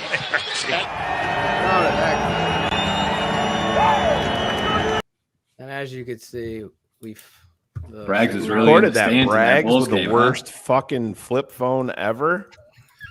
Jesus Christ. Birthday seats up in the nosebleeds, huh? This Sunday, Bears versus Cardinals. You 100 do we have to crew talk about head, it? you TTNL heads need to get that chant going right at kick. I want to hear it at home with my son. I want to hear the fire Nagy chant going on. Say right fire everyone. Open a kick. Make it fire everyone. That's what they needed. There's things that I'm not going to get into in front of everybody as to why. We cannot have Angelo follow that clip. Well, That he is- only follows this clip because what? An Angelo update prior to show cars. Yeah. Me and Caden Whitlow were sitting there. Caden's like, "Have you heard from Angelo?" I'm like, "You know what? I haven't." I picked up the phone. I called him up, and what did he say? Oh no, coach! I can't come on. I can't. I go. Your fans. I wanna don't see trust you." that Jackal anymore. Coach. I miss a Claudio, but I can't come on. No, No, we're very economical, my family.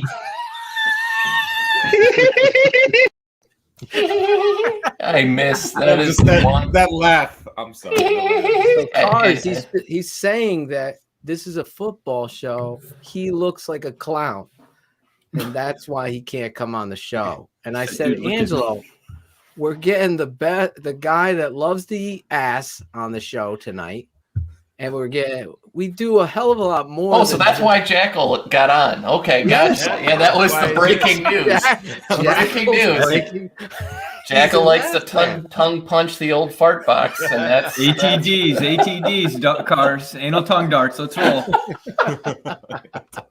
Yes. Not to you, but I'm just saying. Angelo, Jackal's our ass eater. So there you go. Just call him right now. No, just Jackal. call Angelo right now. let's change it up. It's gotta.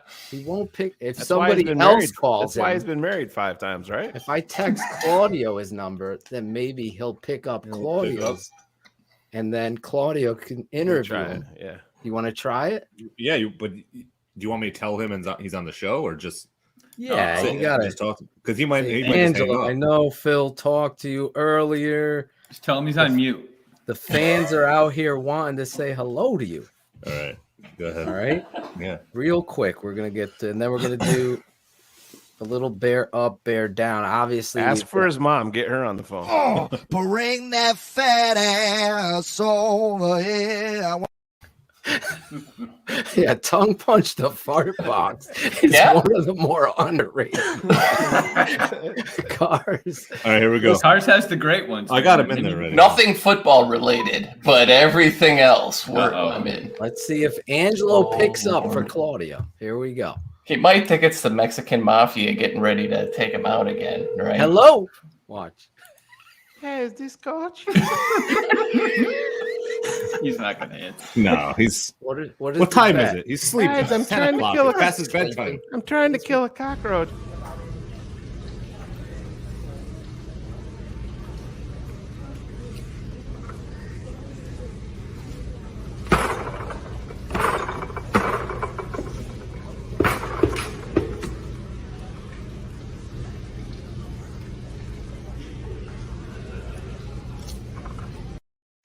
How dare you interrupt my chip? Oh shit! Caden Did he Whitlow. pick up? No. Caden Whitlow hit that chick. Yeah, that was You it. sure she didn't hit him? Yeah. Caden. I miss Caden. Where did Tongue Caden punched that text fart you? box. She kicked the He had shit to out of fucking him. jump from like. You're welcome, Get it guys. back. Literally, He had yeah. to- This You're girl welcome. went- like Two she by was four to that angry action. with that tit. She was like Ken saying tits of Saw steel. a snack, dude. Holy cow! Like you're interrupting my I know a fucking podcast you'd be perfect for. Oh, fuck. Yep. So, anyway, I'm not going there. Yeah, Let's don't move even on. try to imitate those jackasses. Oh, anyway, listen. Can you tell that the Bears season is going downhill? I Yeah. mean, past 20 minutes, we got Tongue punch the fart box. Ryan and Matt are men of character. They are both, like Ted, outstanding leaders. I've been most impressed with how well they collaborate. Maybe my favorite. You know, it's something that, yeah, I don't know. You can't make up this organization. Men of character, like Ted, great leaders. I like most how they collaborate, Cars. It's like the Bud Light commercials, right? Real men of genius. Mr. Oh, yeah. Like all those. I missed those commercials. Yeah. Yeah, like real men of genius to you, Mr. Collaborator, as you go 5-12 on your last season. Yeah, that's exactly. And he's, like Claudio said, he's reading it, which makes it even worse. It's like, I wonder if it's written in crayon. That's the way I'm viewing it. Like one of his grandchildren has actually written the nice letter, and he's trying to make it through and understand what they're saying. It's sorry. Yes. It's brutal. It's sad. It's okay. sad. So Angelo just texted me. Did he? Oh, and he is in the gym working out. Everybody knows he's been trying to get back into shape, and he sent me some video of it. Oh, you asshole.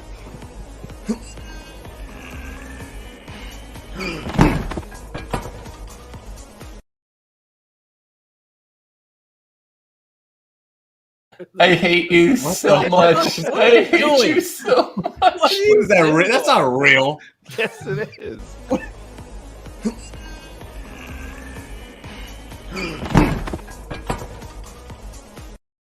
I can't watch this kind of It's stuff. not real, What are you dude. doing? Do you understand? I want everybody who's listening or watching to understand. Oh my Shayne sends some of the most graphic, awful things.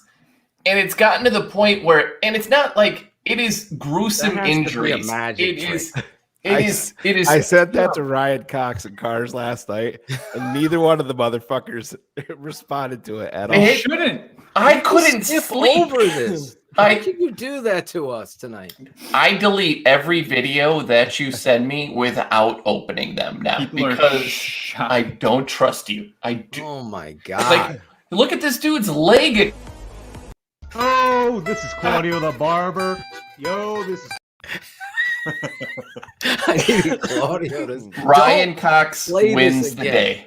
Please don't play that again. I can't even. Shayne, put up Ryan Cox's. Right up my alley. I love that shit. Where is the spotter? Oh, that's a great one. If for any of you that don't know, there was the lead singer of Brass Against got a fine because she was pissing on fans in the front row. So if anybody doesn't understand that reference, I didn't until you. Fans got season tickets. So I mean, he literally in that situation was golden like the shower. So that is how that works, and we can move on. Let's put a bow on this. There's no bow on a coaching situation. We're going to be breaking down the coaches, all of the Chicago Bears.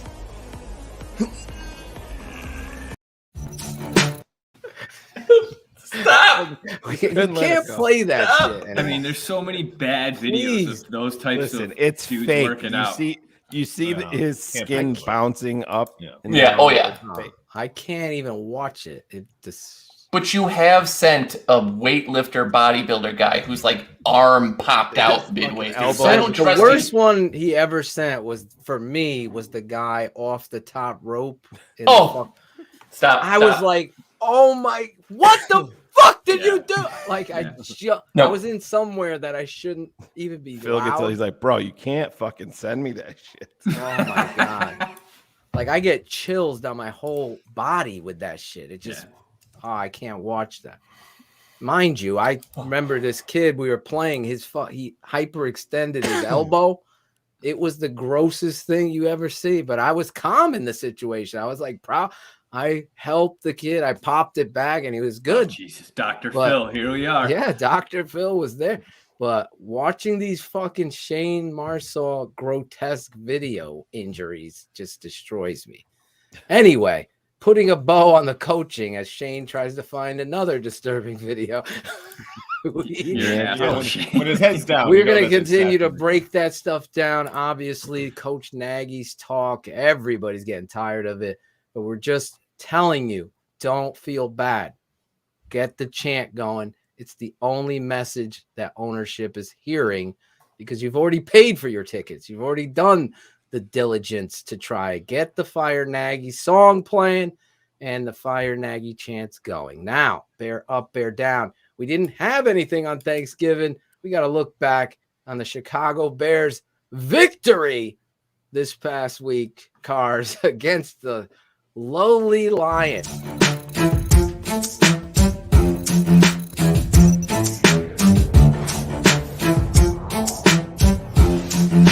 Philatosion, Shayne Marsaw, the Tape Never Lies Network. A bear up, a bear down. It's Draft Dr. Phil and the smartest man around. A bear up, a bear down. It's Draft Dr. Phil and the smartest man around. A bear up, a bear down. It's Draft Dr. Phil and the smartest man around. A bear up, a bear down. It's Draft Dr. Phil and the smartest man around. A bear up. This week, Draft Dr. Phil and Shayne Marsaw, the smartest man. Bear ups and bear downs of the week. Yes, it's bear up, bear down. Everyone's in the game today. You in the chat, you playing at home. Bear up is the positive, and the bear down is the opposite of the Chicago Bear fight song. Bear down is the negative. Who was the worst player of Thanksgiving? Who was the best Bears player on Thanksgiving? We do it every week here on TTNL's Keepin It 100, brought to you by CHICITYSPORTS and our guys over there. This week we go around. We're going to start with Cars. Cars, bear down this week. Who was your bear down? Yes. Can I just go yes? 3, 2, 1, go.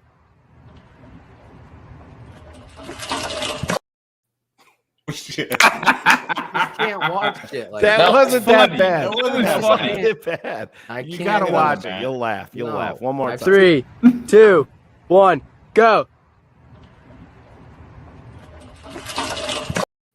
No, good. I'm good. As long as it's not like broken body parts. He might have broke some arms on that. I remember I was. I don't think he hit that mat. I don't think he hit that. We were preparing on Thanksgiving to play our rival, and we were practicing, but we were going across the field, right? And I was like a sophomore, and I went on a wheel route. The quarterback led me. I fucking ran into the goalpost at going on. Boom! Is there video of that anywhere? I wish. Shayne probably has it. I was not knocked out unconscious. I was just in complete utter shock. Like, what hit me? You would have. I can only hear my father. Shayne would appreciate it. My father, yeah. Philip, you all right? This is your dad. You all right? Like I'm gonna answer him on the ground. Anyway, yeah, goalposts. That's a dangerous place. Bear down. Yes, just yes. No, I'm going to have my bear down be Ryan Pace for sticking us with those shitty ass corners that I had to get watch. We are so lucky that Dan Campbell has no idea what the hell he's doing, because they went vertical the first drive, no problem, and then decided, we'll just settle for 3 and 4 yard pass plays the rest of the game. But like having watched Artie Burns, Kindle, Duke Shelley, Xavier Crawford, all of these guys that are just in over their heads. And we went into this season thinking that was the move. And it's not that Kyle Fuller is the better move, but it is the fact that we built the defensive thing that you thought this was a playoff team with Kindle Vildor as your starting nickel or your other outside corner, and then Artie Burns looked like toast. So Ryan Pace is my bear down this week. But do you think that if you're at even semi-full capacity, that cover up a little bit of those warts. I mean, you have Khalil Mack in there. I know Roquan got hurt, but Eddie Jackson is not doing Eddie Jackson things. But I mean, I still think, and I know I'm probably going to get torched here, but I still think Kindle Vildor's got talent. I just don't think he's a nickel. Yeah, him getting thrown out there to the fucking Wolves the way that he has under the circumstances is a bit I have a big problem with. But I agree with you, Shayne. I think the kids pass rush hasn't been the problem, though. I mean, they were still getting after him this last week. The problem isn't that; it's the fact it's a combination, really, of the talent and the way that Desai is. We have leveraging cars. If you want to look down there at the bottom of the screen. Yeah, Buddy the Elf can suck it. I hate Elf on the Shelf. Every parent here understands the pain. We have named ours Buddy the Elf. And I have to move it before the kids wake up. Buddy the Elf, that movie was great though. Oh yeah, the kids love it. But it's a combination of either the way that Desai is leveraging the corners, like you're giving all these, you're not having them really play physical at the line. You're having them play way off. They're not redirecting. Their guys are constantly open. So I am. John Bowles makes a good point. You got Trufant to be your starter, then he had all this drama. I think it's one of his family members. His father died. Yep. Yeah, and then he kind of just went and decided to walk away from the game. But he signed somewhere else. Raiders. Did he? Yeah. Did he? Yeah. Yeah, almost immediately after the Bears waived him. Has he played? That would be interesting. He made a play. He had a big play the other day. Jeez. So yeah, I mean, I like my boy John Bowles. What up, John? Anyway, go ahead. So it's not on Vildor, it's not on the guys, but I could have gone Desai or it could have gone Pace, and I just decided to go Pace because it's one of those positions he's ignored for. Oh yeah, he's never had a plan. Everything is reactionary. I think Kendall Vildor has been targeted as a villain, and he's much better than people say. Watching the tape, I stand by that. Just like I did. He's had a lot of play. Yeah, he's had plays. He's had some plays where it's just been fucking dime ball, and everybody's like, "Fuck Vildor." Yeah. And there's been mistakes in the safety position, communication wise, that has been atrocious. So Desai too. It's Desai with you. So listen. I can't disagree with you, but I got to keep it 100. I think Vildor gets too much shit, and then them benching and finally holding somebody accountable. Oh yeah, that's a good point, Phil. It happens to be Kendall Vildor, but they bench him for Artie Burns, who looked terrible, awful, terrible for large chunks of that. I thought Claudio was out there playing. Yes, but that's the Chicago Bear way. It's all right.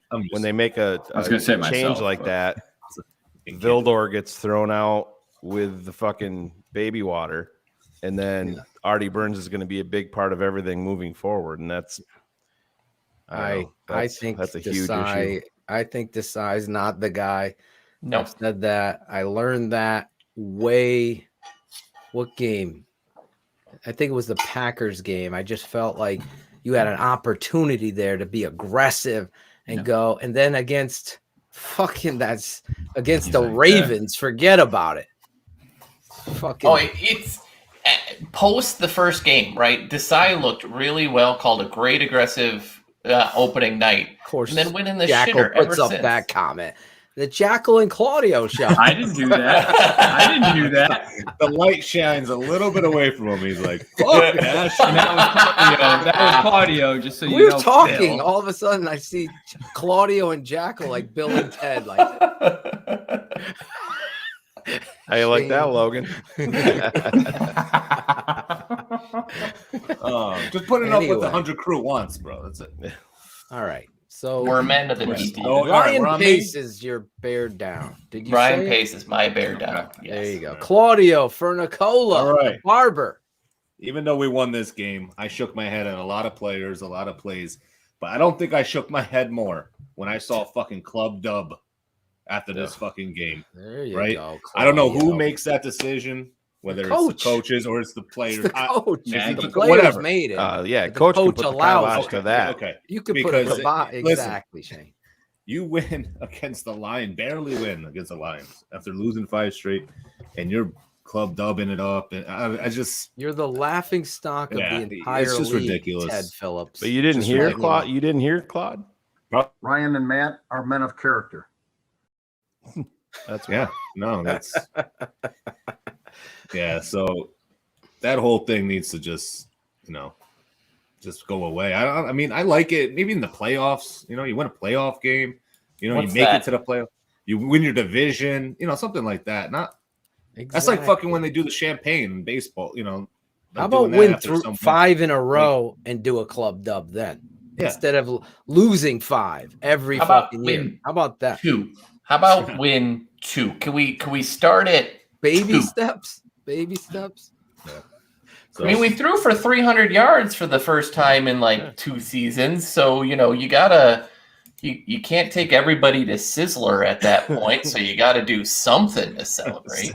I totally agree with you, Claudio. It's an embarrassment. Then to see, as Shayne pointed out on BHL, your starting quarterback with injured ribs, QB1, dancing in club dub like this, it just looks, the optics of that look worse than your rumor mill return. And let's not fire Nagy. It's like you've been here 101 years and you still can't figure this shit out because you guess who's the constant.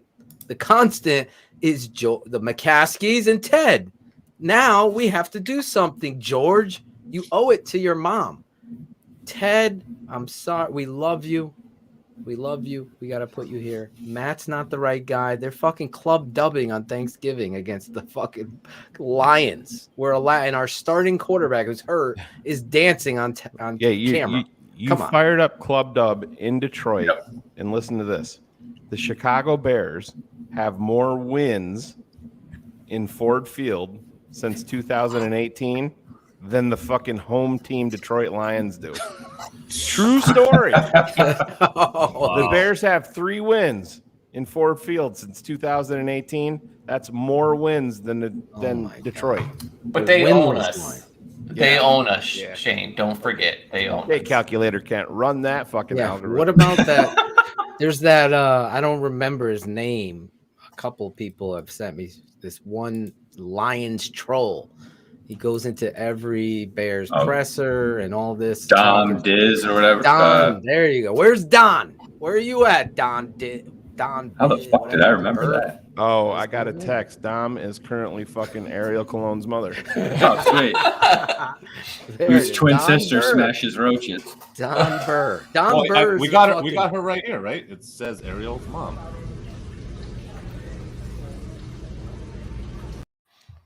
It says Chris Jackle. We were talking about your bear down there. Fuck. So I wanted to take Artie Burns, but we already discussed that to death. We talked about the side. He's trying to buy time.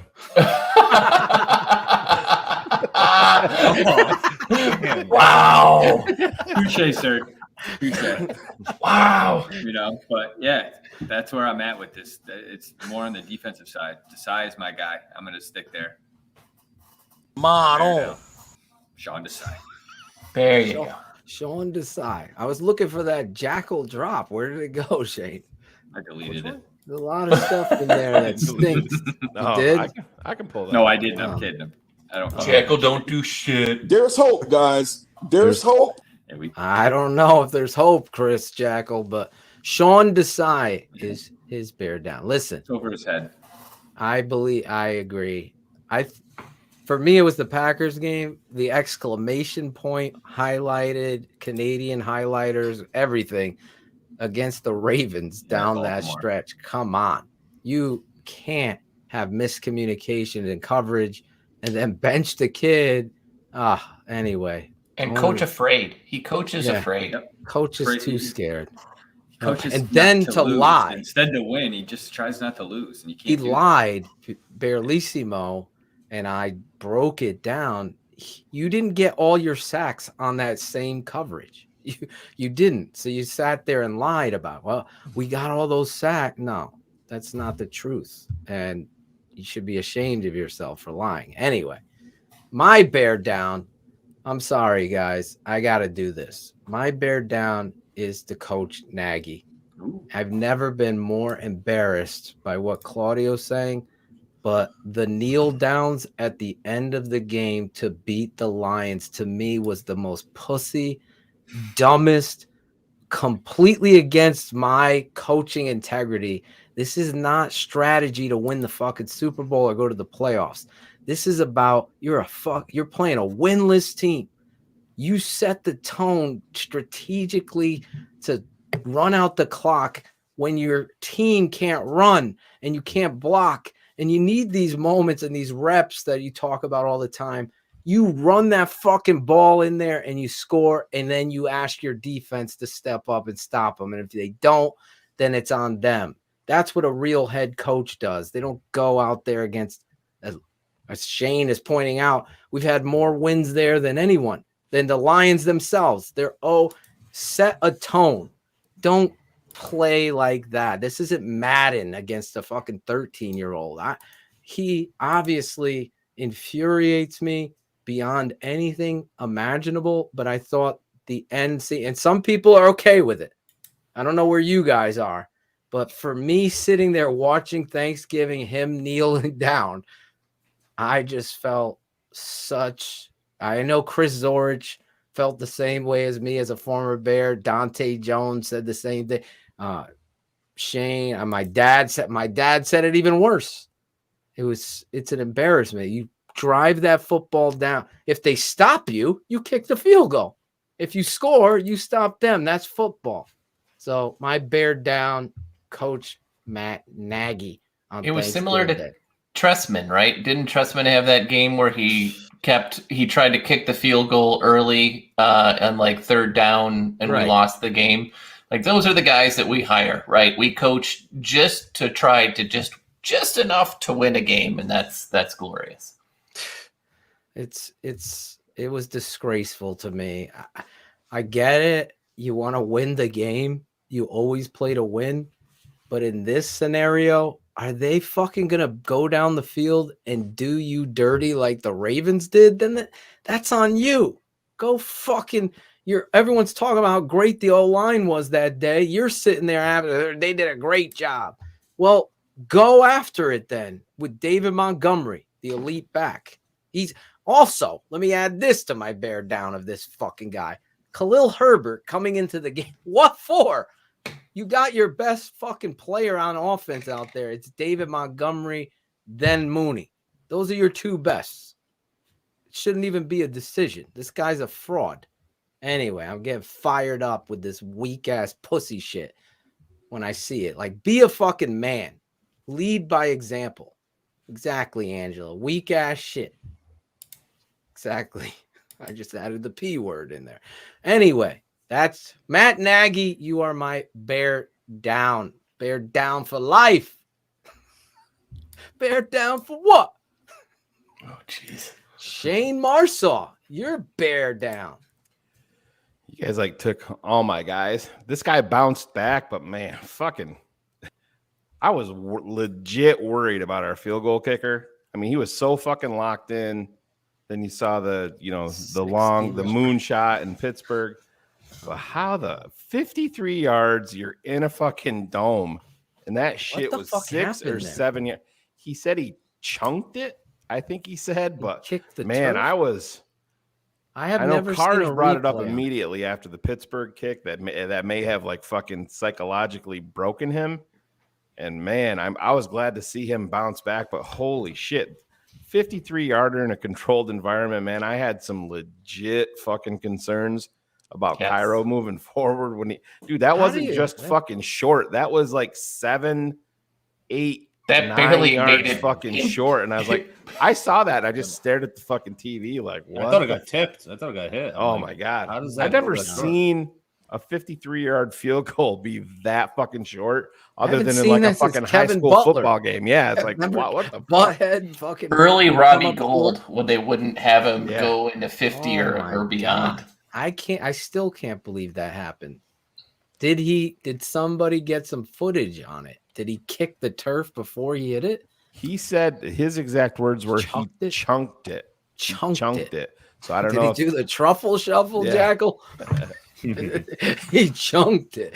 I want to know what the chunk did. I'm trying to get him on the show. Yo, this is Mike Huff, TTNL Network, coming straight out of the region. Fire Matt Nagy. Fire him now. Hashtag sell the team. Bear down. Mike, the region. The region. I learned all about the region. That doesn't exist. That's not real. Was repping. It's not. Listen, Cars. Wait, there is explained it all to me. There is a stat. Yeah, that's where you're wrong. That's where you're wrong. There is a stat, I gotta say, that changes the course of time for me. Can only imagine the smells coming out of that thing, but you know. There it is. There it is. I did not know that the state of Indiana is East Coast time, except for the region. So that goes into Midwestern time because they follow the clock of Chicago.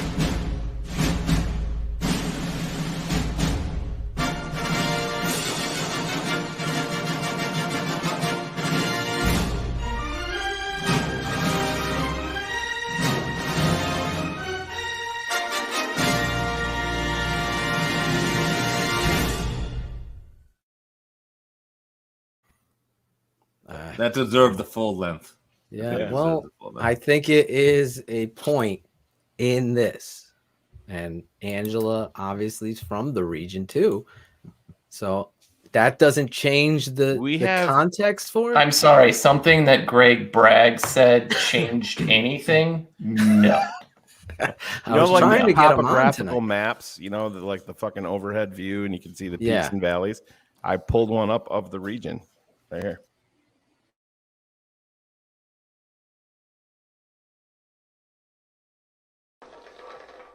Holy Jesus. What is that? What the fuck is that? Oh, that shit on your lips got some shit on its lip, man. That thing, Greg, could be in the region, and that thing would be on East Coast time itself. That's the new Bears Stadium right there. What the fuck is shit?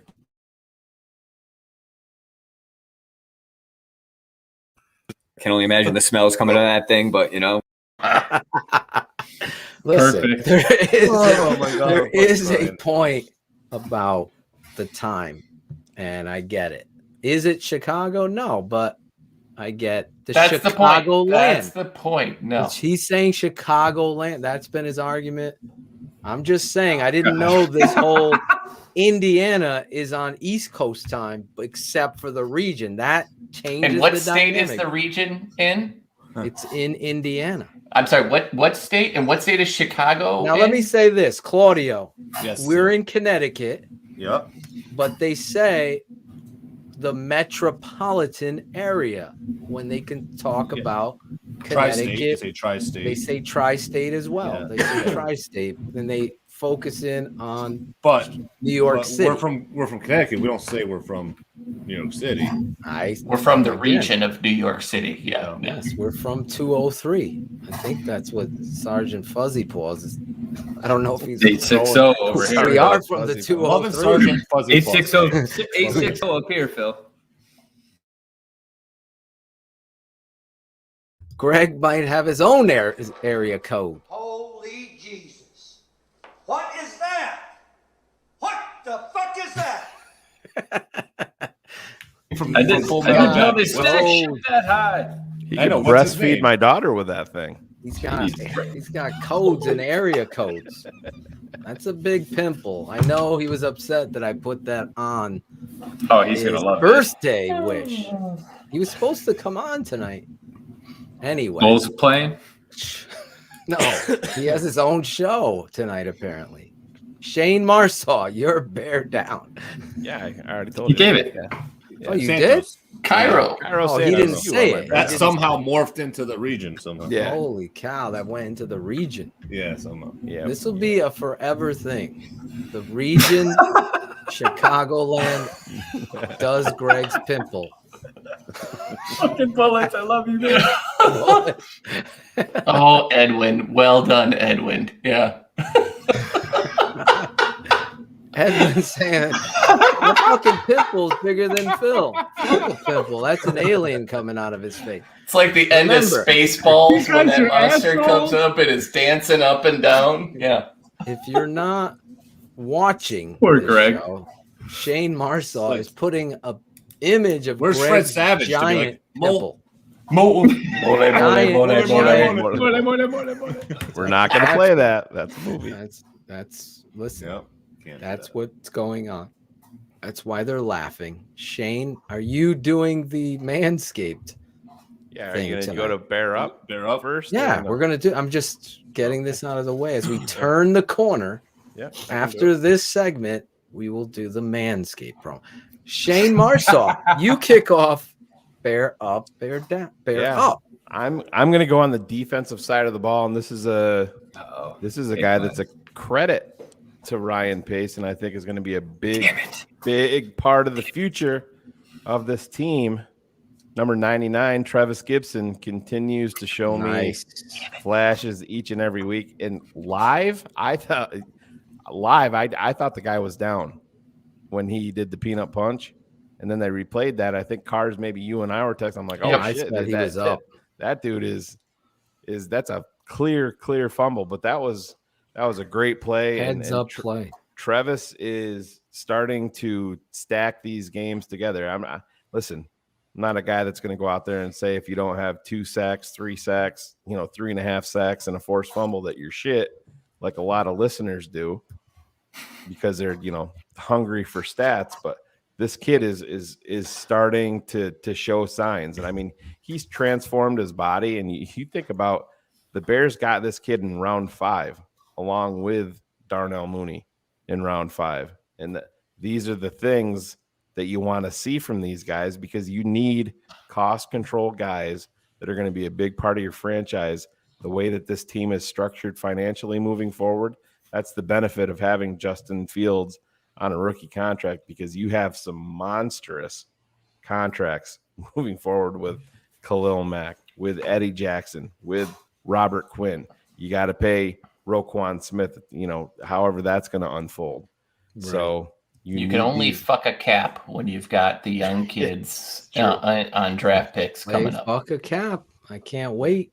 That's going to be coming up this offseason. A lot of fun with that. The draft. They're going to be making patron. Yeah, they're going to be making moves for sure. They're going to be making a lot of moves. You need guys like Travis Gibson that is making 5th round draft pick money. They traded it up to get. They gave up another. They gave up a 4th round pick next year for a 5th round pick for the current draft, and took Travis Gibson. I mean, that kid has transformed his body, like I said, and he's making plays each and every week, man. I'm really excited. I wish he'd change his number. I'm not a big 99 fan on a pass rusher like that. No, maybe on an interior guy. But, I like 99 coming off the edge. Jason Taylor. Yeah, I'd take Jason Taylor, but no, Travis Gibson, you're my bear up.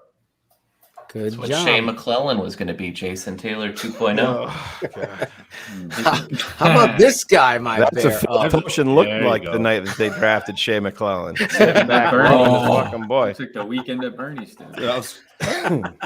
There's our boy Adam Rank getting a bear up this week from all of us here, rocking the TTNL swag.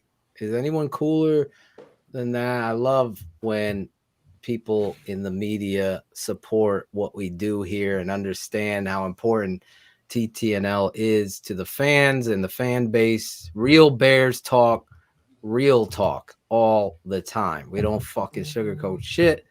That being said, my bear up goes to a guy that continues, and Claudio's nervous. Am I going to take his guy? No. But I'm not. I'm not going to take his guy. I'm looking at this guy's effort, no matter who's on the field and what's going on. All the fucking blog boys, where are you? Wake you up with my loud voice. Where are you at? Woke Jackle up. Look at his eyes. Like he fucking... Jackal marching blew a line powder. of coke. He was like, Adam Gase over there. Yes, I don't know where the blog boys are. My guy, though, Robert Quinn, continues to play each and every play, every game, like it's his last. He does it with pride and passion. It sucks that Khalil Mack is hurt because you could see Robert Quinn in 2 cases. It sucks that he's hurt because I think the 2 of them will be going off. But I also think Robert Quinn has stepped up and become the menacing force with Khalil out, showing all those nerds and blog boys. And you could be honest if you were one of them in the chat when I showed you here each and every week a guy playing hurt last year and not getting home by a split second. You could just tell the injury was hindering the production. Robert Quinn is doing things that most of us, or not me, but most of these fans really were hard on him, saying he was a bust. He's not worth the money. I know the Bog and all these other people saying you got to cut, free up that money. And then Cards is like, you can't, assholes, because of this. So I don't know what just happened. Jet storm in Claudio's building. But Robert Quinn, you are my bear up this week. The Mighty Quinn. Remember the song, The Mighty Quinn? You ain't seen nothing like the Mighty Quinn. Jackal, who is your bear up? You took mine, Philip. So you go. I've been on a big offensive line kick too. I'm going to go with Mr. Borum. I saw him pop up in the chat, but Olin kind of kicked him in the shins a little bit, saying he's been nicked up throughout the year, playing, being injured a couple of times. But I felt like that was kind of some low hanging fruit. And I feel like he's definitely put together a nice 4-game stretch here where he's really showing what he's capable of. And I think it's a great foundation to build on. So Larry Borum is my bear up. Look at you. Good job. Yes. Look at Foster. You know the song. Come on with on. Come on within. You ain't seen nothing like the Mighty Quinn. Cars brings us to you and your bear up. We skipped Claudio. He disappeared. Good. Rex Grossman came in his look at him. He's please get Claudio on, because I'd like to say that my bear I up. love it. Let me put it. Let me so we can hear you in the background. My bear up is Darnell Mooney. Now listen, I crapped on him early in the game because he's had some brutal-ish drops the last couple of games. But the way that, the guy has stepped up. He's made plays. He's the only offensive playmaker we have. So you're the Vikings. You Claudio. Cars is the Vikings. He skipped over you. For some reason. I don't know why that happened. Darnell Mooney is my bear up. Eat it. Take that tongue punch in the fart box, buddy. You took my turn, you fuck. You went off the board. Well, I had to, because what was it? Fucking air. Had to go smoke meth, huh, Claudio? Yeah, you gave it to me. I had it. You're my best customer, if I didn't smoke it. It would be rude. Oh, All right, this is Claudio the Barber. Yo, this is Claudio the Barber. Yo, this is Claudio the Barber. Yo, this is Claudio the Barber. Yo, this is Claudio the Barber. Yo, this is Claudio the Barber. Oh, this is Claudio the Barber. This is Claudio the Barber, and this is Shy City Sports, keeping it 100. Listen, it's Jesper Horsted's world, and we're just all living in it. Oh, this is Claudio the Barber, and this is Shy City Sports, keeping it 100. I see you, Sherry. I see you. This is Michael the fucking killer right here. All right? Never mind. Take him off. I can't even understand him because of the mask. It's done. Take it off.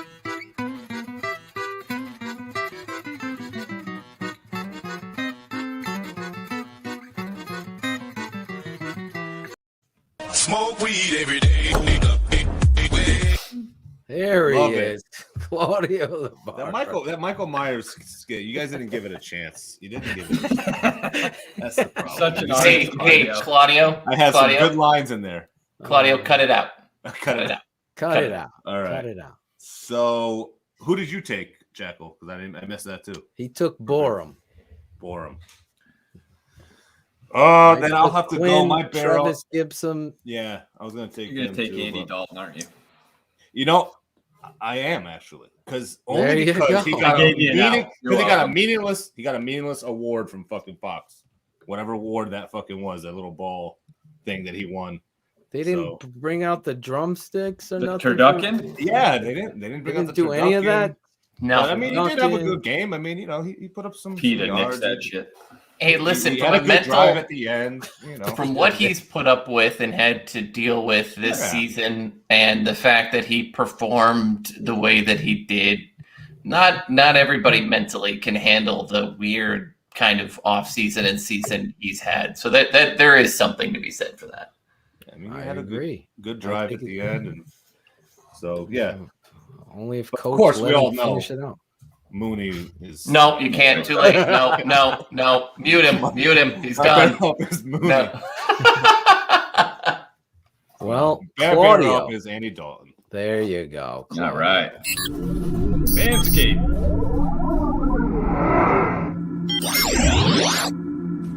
Dumbest tweets of the week. Hey, where's my music, Claude? You got that Manscaped read? I thought you were doing that. I know. I thought. There you go. Well, you did dumbest tweets. I was given the foreshadowing. That's coming up. Dumbest tweets. Foreshadowing. With Thank God we had that dry run ICD before we Sports went at live. Manscaped.com for 20% off. Oh, Jackal wants to read it. Go ahead, Jackal. You got it. I don't have jack shit, but one thing it's because I shaved my balls with the Manscaper 4.0 alone. I don't have anything. So I just had it. Hold on. Let me grab We it. even have a graphic, don't we? A new We do. graphic. We should have a GIF. A GIF. Up there. Ooh. There's a Claudio GIF. shaving his taint. There it is. Yes. Look at that. Oh, wow. Manscaped. Wow. A It's gift for both football Twitch season, baby. And you know what that means? It means we're going for two here with the sponsors of today's show. Manscaped. Blitzing through hairs has never been easier. And it's time you join the 2 million men worldwide who trust Manscaped by using code SHYCITYSPORTS.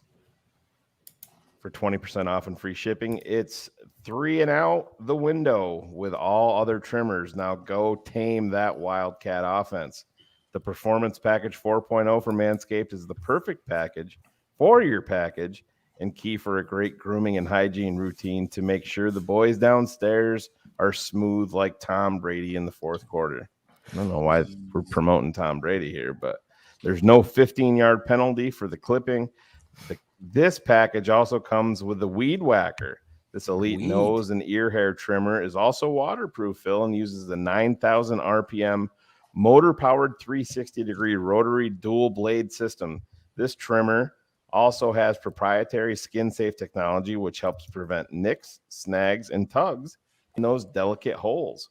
After trimming your footballs, show them some love with the Manscaped liquid formulations, the Crop Preserver Ball Deodorant, and Crop Reviver. Ball Toner are here to take your balls game to the next level. We have an exclusive offer for our audience. Get 20% off and free shipping with the coupon code SHYCITYSPORTS. Manscaped also threw in 2 free gifts, the Performance Package 4.0, the Manscaped Boxers, and the Shed Travel Bag. Get 20% off and free shipping with the code SHYCITYSPORTS at manscaped.com. That's 20% off and free shipping at manscaped.com with the coupon code SHYCITYSPORTS. Stiff arm your pubes out of the playoffs this year with Manscaped. There you go, Manscaped. Dang, you forgot it also plays this. It plays that while you're doing it. There you go. Shaving your balls. It plays Fire Nagy. It'll help. Fire Nagy. I don't need any music playing while I'm shaving my balls. I'm concentrating, doing my thing. No music. Get into a rhythmic flow and cause any problems down there, Claudio. That's right. Claudio's got that music. I'm ready. Let's go. All right. It's time. Every week, Shayne Marsaw. He's back. He's pulling it back into the whole show. Everyone's favorite part. The dumbest tweets of the week. Shayne, scours the Twitter sphere easy this week to find these dumb tweets. Shayne, you are ready? Claudio, can you turn up the music? Turn it up. Yep. Yeah. Got it. Is that good? A little bit higher. I feel like we're in the Dave Chappelle There we skit. go. Turn the music up in my headphones. Oh, yeah. Oh, yeah. Don't forget 20% off with the coupon code Shy City Sports. Yeah. He's the mailman. He ain't in a gang, but every day this dude runs them streets. There's not one other network, not one, that had said that our guy, David Montgomery, is elite. He's the smartest man, and these are his dumbest tweets of the week. This one is so dumb, Phil. There's only one, and this is that's what I like. Old friend Matthew Miller. And Miller's back. This is a 3-for-1, and I got to start you at the top here. Jordan Reed said, Andrew Stuber has been excellent so far today, and this is in Michigan versus Ohio State. He's number 71 for Michigan. I'm excited to do more on him soon. Easy to see why he's going to the Senior Bowl. Jim Nagy chimed in, said Stuber will start for a very long time at the next level. And Matt Miller, NFL draft scout extraordinaire, chimes in with this. It looks like it. I have been focused much more on the pass rushers for Michigan and the wide receivers for OSU, but he's catching my eye consistently today. So what Matt Miller just admitted to you, he's so fucking talented. He's watching the pass rushers for Michigan while they're facing the wide receivers on offense from Ohio State, all at the same fucking time. Also known as I'm full of shit and I'm not watching both of these guys at the same fucking time because you cannot scout that way. Sure, Miller, you can. Yeah, unbelievable. This guy does not fucking think at all before he sends shit out like that. It's him trying to fit in with Jordan Reed is super talented guy. Jim Nagy is one of the best in the fucking biz, so Matt wants to fucking chime in. He's watching pass rushers and offensive weapons at the same time. Phil, when was the last time that you ever did that? Yesterday. I don't think you do that if you're scouting the offensive tackle. Exactly. I would be embarrassed to say that, but he put it in fucking print and hit send. So, yeah. Matt Miller. I think we're going to see a lot more from Matt Miller as we get into this offseason, a lot more. But, yeah, that was pretty special there. So, Matt Miller, you are my dumbest tweet of the week. The tweet Way to go, Matt. never lies in this segment. I could tell you that, but Matt does. Shayne has caught Matt in many of these situations, these uncomfortable. It's the teeth never lies. The teeth never lies. Speaking of Braggs' giant fucking. Okay. I didn't know what he was talking about. Come on, guys. Claudio, do you got that music? Because Shayne does this every week. He doesn't just give you a bad one. You got to end it on a good one. And hopefully my poem, I could read my handwriting this time. Oh, yeah. Oh, yeah. Caden Whitlow is fucking that pig again. Yeah. Oink, oink. He's the smartest man. He's the one who taught the Pilgrims to follow the North Star. He's smart. He also doesn't trust Nagy, unlike our lovable, as Jackal would say, Mr. Cars. But Cars has turned the corner now, so this poem doesn't make sense. Around. This was written circa September 28th. Was it during one of my many suspensions from the network? Yes. Okay. I had to dig it up. The lovable. We need to recreate the Cars Florio after Nagy gets launched. Oh, yeah. We need Cars to reprise his bullshit news role that Florio fell for. That was. How do I get him to convince that Aaron Cromer is coming back to lead the franchise? Gangsters, what's up, guys? I think I'd be done with that one. But yeah, let's jump into this. I have 2 tweets of the week. And this tweets. Yeah, this isn't really a tweet, but this is something that I think could be our credo here on this network, something that we have talked about incessantly over the years. And this is from a quote from Bill Parcells, but this is from the Harvard Business Review. And this is Bill Parcells talking about the turnarounds have taught me a fundamental lesson about leadership. You have to be honest with people, brutally honest. You have to tell them the truth about their performance. You have to tell them that face to face, and you have to tell it to them over and over again. Sometimes the truth will be painful. Sometimes saying it will lead to uncomfortable confrontation. So be it. The only way to change people is to tell them in the clearest possible terms what they're doing wrong. And if they don't want to listen, they don't belong on this team. Hallelujah. Hallelujah. That should be something that is posted on Ryan Pace's desk. That should be posted in George McCaskey's office. That is something that they should have on the front of their fucking binder when they're interviewing head coaches here in a few more weeks. But that literally is what we have been talking about here.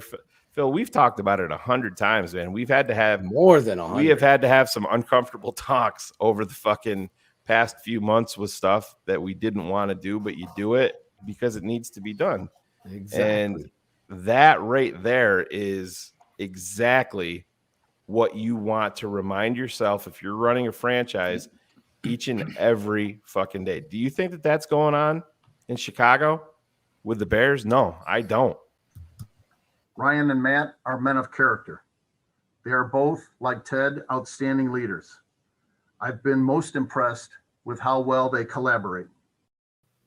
You notice? Replay that again real quick. Do you see his dad over his head pointing like, get the fuck out of here, George? Yes. Ryan and Matt are men of character. They are both, like Ted, outstanding leaders. I've been most impressed with how well they collaborate. Yeah, thanks, Dad. Thank you. Yeah, he's never learned from his father, right? And that baffles me on so many levels. But if you don't love the game, that's fine. Maybe. So my number 1 tweet of the week could be easily one of the best tweets that I've ever brought onto the show. Jesus, Edwin. The fuck? Holy shit! Oh my god! It is finally. He's moved. He loves me now, and he has moved on towards you. Yes. Christ, shit and die slow, man, guy. What the fuck? Oh my! All right, so this is what we're gonna do here.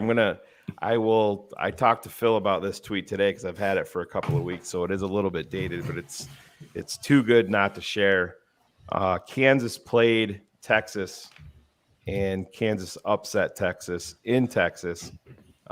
You guys all know how college football overtime goes. If they keep on extending it, it just goes to 2-point conversions. If one team gets it and the next team, or if the one team doesn't get it and the next team gets the 2-point conversion, they win the game. That's how Alabama beat Auburn this past weekend. But this is a video from a phone at the stadium in Texas, and it's of a family.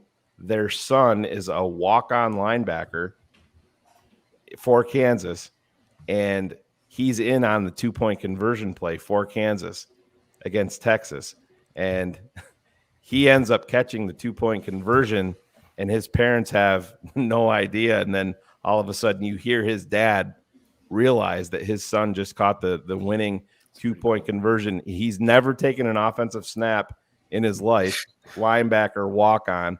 But this video is fucking great. I almost tear up listening to it because you can hear the enthusiasm from the fucking family. But yeah, so just leave the comments down, and I'm gonna roll this and just enjoy it. It's fucking great.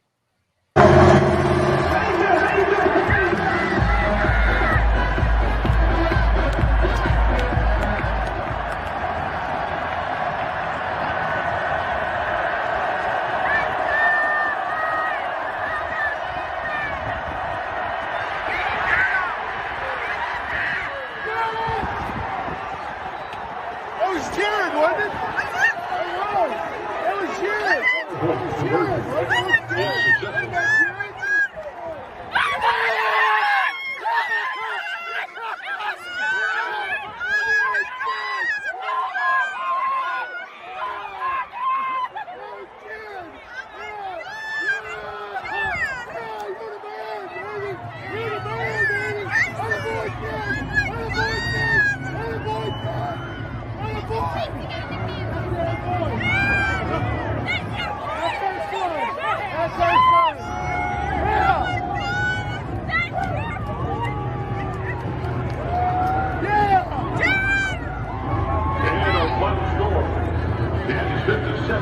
Texas 56 in overtime. Let's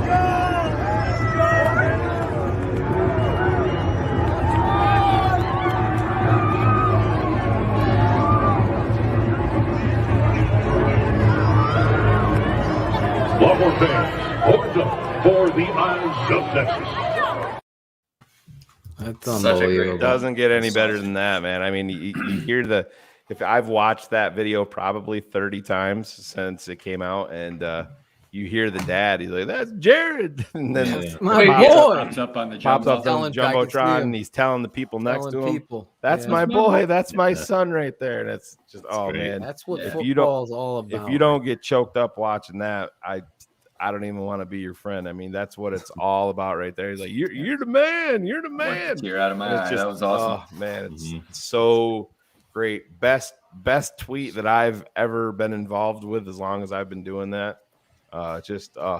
Great video. That's one that I cropped and I'll probably keep in my phone forever. You know, you're sitting around and you watch it and it gives me chills every single time, because as a father, you know, you think about your son being in that position.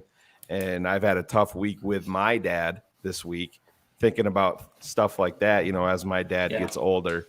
And it really, really hits home, and just a great thing. And again, this is what we are built on here at this network. We can bust balls and joke around and everything like that. But at the end of the day, it's all love. It's all about family.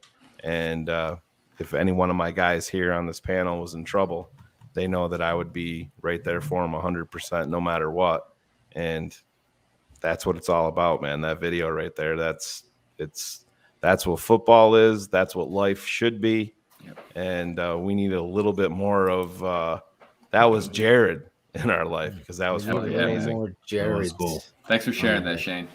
This just going back off of Jared, you think of Tom Waddle, and I'm bringing this into, bear with me here. Tom Waddle, if he was on Coach Nagy's team, he would never be known, because this is what I'm trying to get at. Demir Bird. Who is Demir Bird? You got Daz Newsome. You got all of these players. This kid Cotier from Rhode Island. They bring him up. They put him in for one play. They bring him out. It's so frustrating. And the biggest letdown for the whole game for me, and I forgot to say this in my bear down with Nagy when I'm seeing this, is Grant. Jakeem Grant is so explosive and talented. They can't figure out how to use him. I mean, it is me and Claudio were sitting there on that one toss or whatever. I forget what he got the ball. I'm going to be putting out the tape Never Lies this Friday. It'll be coming out on our YouTube channel and for you patrons. But could you fix the overdubbing of your voice over top of each other? Yeah, I'm going to do that right now. Hold on. But we'll clean it up in post. You have to fucking get this guy. These like moments like that, like there's certain attributes and talents that everybody's looking at him, and I understand the point of every fucking yard matters, but it always makes me laugh. Your fucking offense is struggling. You're looking for any fucking bit of momentum you can get, and then people are like, why is he bringing it out of the end zone? Well, because they're looking for a fucking spark. That's why. That's why. Your offense scored. You threw for 300 yards. Your offense scored 16 points. Think about this. I mean, this is struggle. This guy came to here. Score 60. Yeah, struggle. Needs to.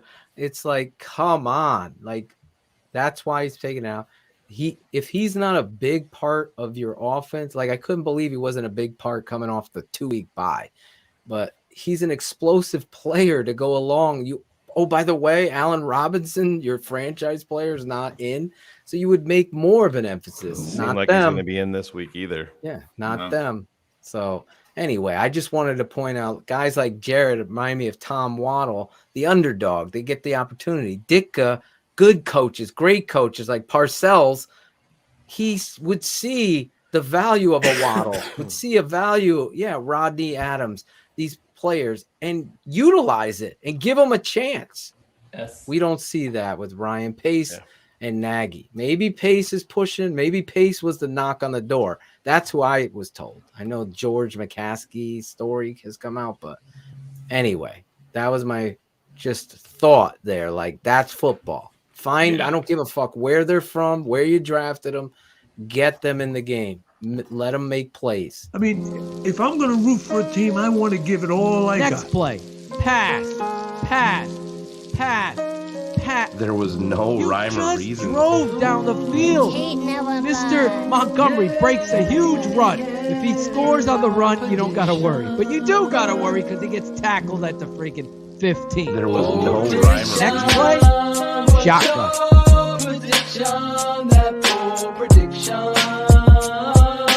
The tape never lies. Bold prediction.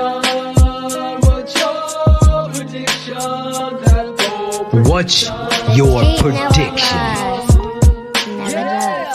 The old line is playing shitty. What's the skinny? No identity. If Nagy can't find it, Bears will keep it with the enemy. Red zone opportunity. Once again, they gotta settle for 3. The reality of coaching when the defense has to carry the team. Prediction. What you think would happen versus what does. A light year from the Super Bowl and now we're losing buzz. Nagy has no answers, just predictions that don't change. The segment is the truth. Give it by the guys and feeling shame. What's your prediction? That bold prediction. The tape never lies. Bold It never prediction. does. What's your prediction?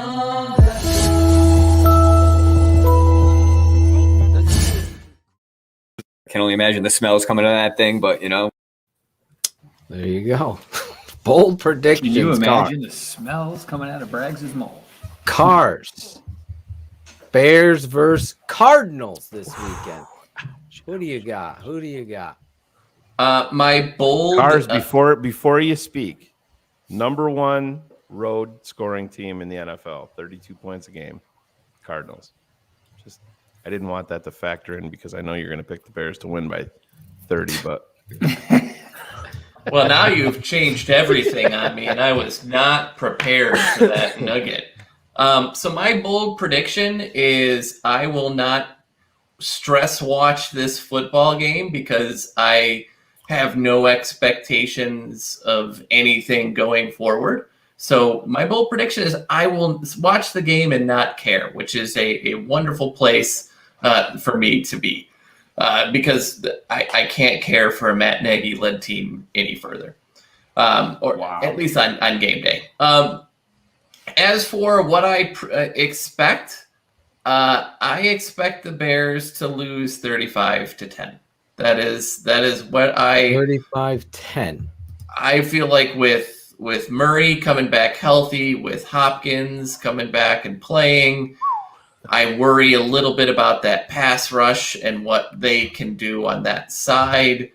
I would really be shocked if we saw – I would both be shocked and not if I saw Justin Fields. I really don't expect him to play, and I think that just – Matt Nagy gets his day of having Andy Dalton again as the starting quarterback. So that's my prediction, 35-10. 35-10. Shayne, how do you feel? Do you feel similar to Cars? Because I have zero expectations for anything good to come out of this game other than maybe a few cursory plays by some of the young guys, like maybe Travis Gibson. That's why you watch. Yeah. Yeah, exactly. I fully expect this is going to be the Chicago Bears organization are like, hey, we got off the fucking We got off the snide versus Detroit. Here comes the playoff run. Ended that you see all these assholes. Hey, we're one game out. We're in the hunt. Yeah. Okay, cool. Yeah. Great. No, this is going to be a bludgeoning, like I'm saying, like 36-10, 36-13. I'll say 36-13.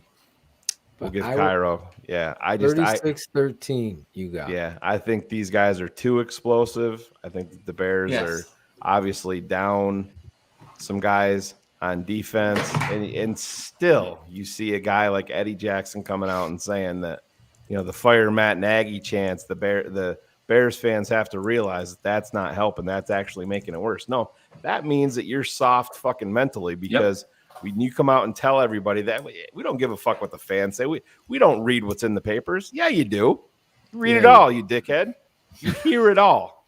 You're fucking soft. Say it, Phil. Soft as puppy shit. Soft as puppy shit. Kyler is averaging 9 yards an attempt on a pass. Right? Yeah. 9 yards an attempt going against us. No Roquan, no Khalil Mack. Eddie Jackson, the shell of what he used to be. Yeah, who knows what he is? Yeah, I mean, but I don't even feel good about predicting 13 points, honestly. You said 36-13, you said. He said, 36-13. You can change it. We're still on the show. I'll say 36-13. And there. My bold prediction, yes, I think you're going to see, I'll say 2 sacks from Robert Quinn, because I just think he's Quinn sacks. I think he's locked in, and I think he cried against.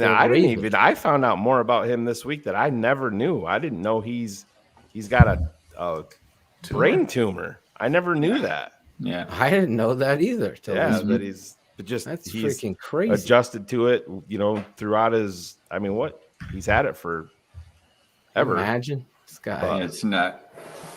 It's not. It's not an impact. I love Robert Quinn. Yeah, but I mean, it's everybody was saying a few short months ago. Everybody's saying it was the worst signing in the history of Ryan Pace. He's going to set the franchise back. And hey, did we get everything out of him that we wanted to last year? Absolutely not. But he was obviously hurt. I mean, I've seen plays from him this year. You're like, holy shit, this dude looks like he's 24. Right. Not like he's plus shoulder. 30. Yeah. He does oh my God. Barlissimo, my dad and myself will be showing you some Robert Quinn on Saturday. And the Bears haven't had a pass rusher finish in the top 5 of sacks, would they say, since I didn't see this. 1988, I think they said, or some shit. Was it Trace Armstrong the last one? It's crazy. I thought maybe Mark Anderson was when he did the 12 and a half. I thought he was up there, but they must have had some guys that were astronomical. Really? So that would be 2006 season, because Anderson was out of Bama, 5th rounder. Yeah, I believe he had 12 and a half as a rookie. But yeah, it's been quite a long time. But yeah, I'll say my bold prediction: Robert Quinn 2 sacks. Bears get beat 36-13. Okay. 36. Cars, what was your bold prediction? That I will not care.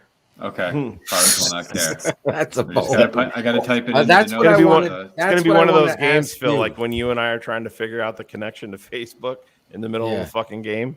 That's what I wanted. I've never, until this season, even with the Trestman, I would get, and this is what I was trying to go for here, and you as well, the fan. I've never not felt nervous, anxious, or some feeling of we gotta fucking do that. Come on, Bear, that until Thanksgiving. I didn't feel it, and I still don't feel it. What you're talking about resonates with me, and it's unfortunate. It's like I get nervous. I'm still getting fired up, as Claudio could attest. I still get fired up. I'm still coaching the game, but it's in utter sheer disappointment that this guy's coaching the Chicago Bears and you look as bad as that. It's just, I've never felt this way as a fan in my life. So tired. That's the word. It's tired of this organization. So anyway, before you do your prediction, go around Cars, does Fields play? No. I have a feeling that he might. I don't know. I'm not 100% sold that they're. I mean, I think they put him out there. He was limited today, correct? I guess tomorrow will be tomorrow will be telling to see how he is. If he's limited again, I guess he probably won't. But I have a feeling they're going to try to get him out there because I think this franchise is dumb enough to believe that they have a legitimate shot. To be in contention at the playoffs. So my playoff revenue. Matt Nagy, to me, I still think believes that the best thing for him to win is Andy Dalton. So any excuse for him to start Andy and rest him another week is what I expect out of him. That's why I say no. Is that's what that's what my belief is that he thinks. Phil, do you think he plays Fields? I honestly have zero thoughts on that. I have no idea because it's such a optics thing for these people. All right, cool. Claudio, you think he plays? Cards is usually always right. I will just agree with whatever Cards says. I do not think. No, I don't think Fields is going to play. It's. I mean, did he practice first team? Yes. No, he didn't. Very limited. All first team reps went to Dalton. So then, no. I mean, but Grody had video of him out there. He's dancing in Club He looked good though. Like he didn't look like they thought he looked better than they. I can grab that out clip there. from Grody. I don't know who this is. This guy. I guess we follow him, but I'll address it. I hope you're watching the show. But Bojan Rajan, have you ever? Yeah, he was that talking. His real, That is real name? Talking about you and King Henry and David Montgomery in the chat for a while. Oh, okay. Bojan is wondering, how did I feel when Olin embarrassed me? Yeah. And I will address that right now. I don't think Olin embarrassed me at all. I think Olin kind of showed his loyalty to his guy. Does anybody agree that Sam Mustipher is a good center? I guess no one agrees with that. Name me 15. I love Olin Kreutz. We could disagree on this. I don't watch every center in the NFL, but I do watch Sam Mustipher. I don't feel at all that Olin embarrassed me at all. In fact, some would argue that Olin might have embarrassed himself based on his loyalty. I love Olin. Still in the chat. No, he's afraid. He's gone. I'm like anybody. We're like any. Sorry. I could just speak for Shayne and myself, not everybody else on the show. Only because I know Shayne, and we address the troll and the love and the hater, but you're gonna go out there and make some shit up. I'm telling you right now, I don't agree with Olin. I think James Daniels, like I said, is a better center. I would like to see what Dieter Eisland brings to the table. We didn't get to talk about that, but Sam Mustipher again getting destroyed. I'm showing you the fucking tape, Rajan, whatever the fuck. The tape doesn't lie. So all I could do is go on that. Shayne, are you comfortable with Sam Mustipher moving forward on the Chicago Bears? No, I'm not. Cars, you? No. Claudio? No. You agree with Who's Cars? Sam Mustipher? No, I watched the game with. Listen, when I watch the game with Phil points out every fucking thing every player does wrong. So I hear it, and no, of course. Watch the fucking tape. I completely don't ever try to disrespect people I respect. That's my point here. I'm not going to go in a tit for tat with Olin Kreutz. That being said, I will address any kind of fucking truth in this scenario of someone questioning me. I was never fucking embarrassed. I honestly was I was shocked at the top 15, to be perfectly honest, but I only could focus in on what I see. Sam Mustipher. It doesn't mean that Sam can't improve, though, either. I said it was his best game. Yeah. And listen, it's not just me who's saying this. I've had Coach DeLeo, my father, Barlissimo say, Shayne saying it. People that I respect, a former college offensive line coach. Well, not former. So I don't ever twist narratives. Where's the twisting of the narrative, Ernesto? Am I twisting a narrative? Nah, Am I twisting a narrative? Anybody? Ernesto's pissed because he doesn't have his own show. Logan wants me to film you a little bit when you're out watching the game. So you should. I might go live on. That's only going to be for the patrons, Claudio. Yeah, it's only for the patrons. There you go. Anyway, I just wanted to address that because he's blowing up my phone with ignorant stupidity, like he's some tough keyboard. Now we got to block him on Facebook too. So apparently, I don't know. I'm not going to block block that guy. Invite him on the show. He can He come should on the come show. on. Yeah, come on the show. Come on. I love it. It was just what you should random. It ask. popped up on my phone. I'm like, embarrassed. I wasn't embarrassed at all. I'm sitting here promoting Olin to president. That is not, I would be, if I'm coaching the Bears, I'm fucking destroying any kind of thought of having Sam Mustipher as my center. It's just not happening. I'm not going to rank. Let me go look at, I don't, how much time can I commit to watching every center in the league? I think it was unfair, to be perfectly honest, that I gave him JC Treader and Lindsey, who was the former Packer. That's who the kid I was trying to talk about. Now he's with the Chargers.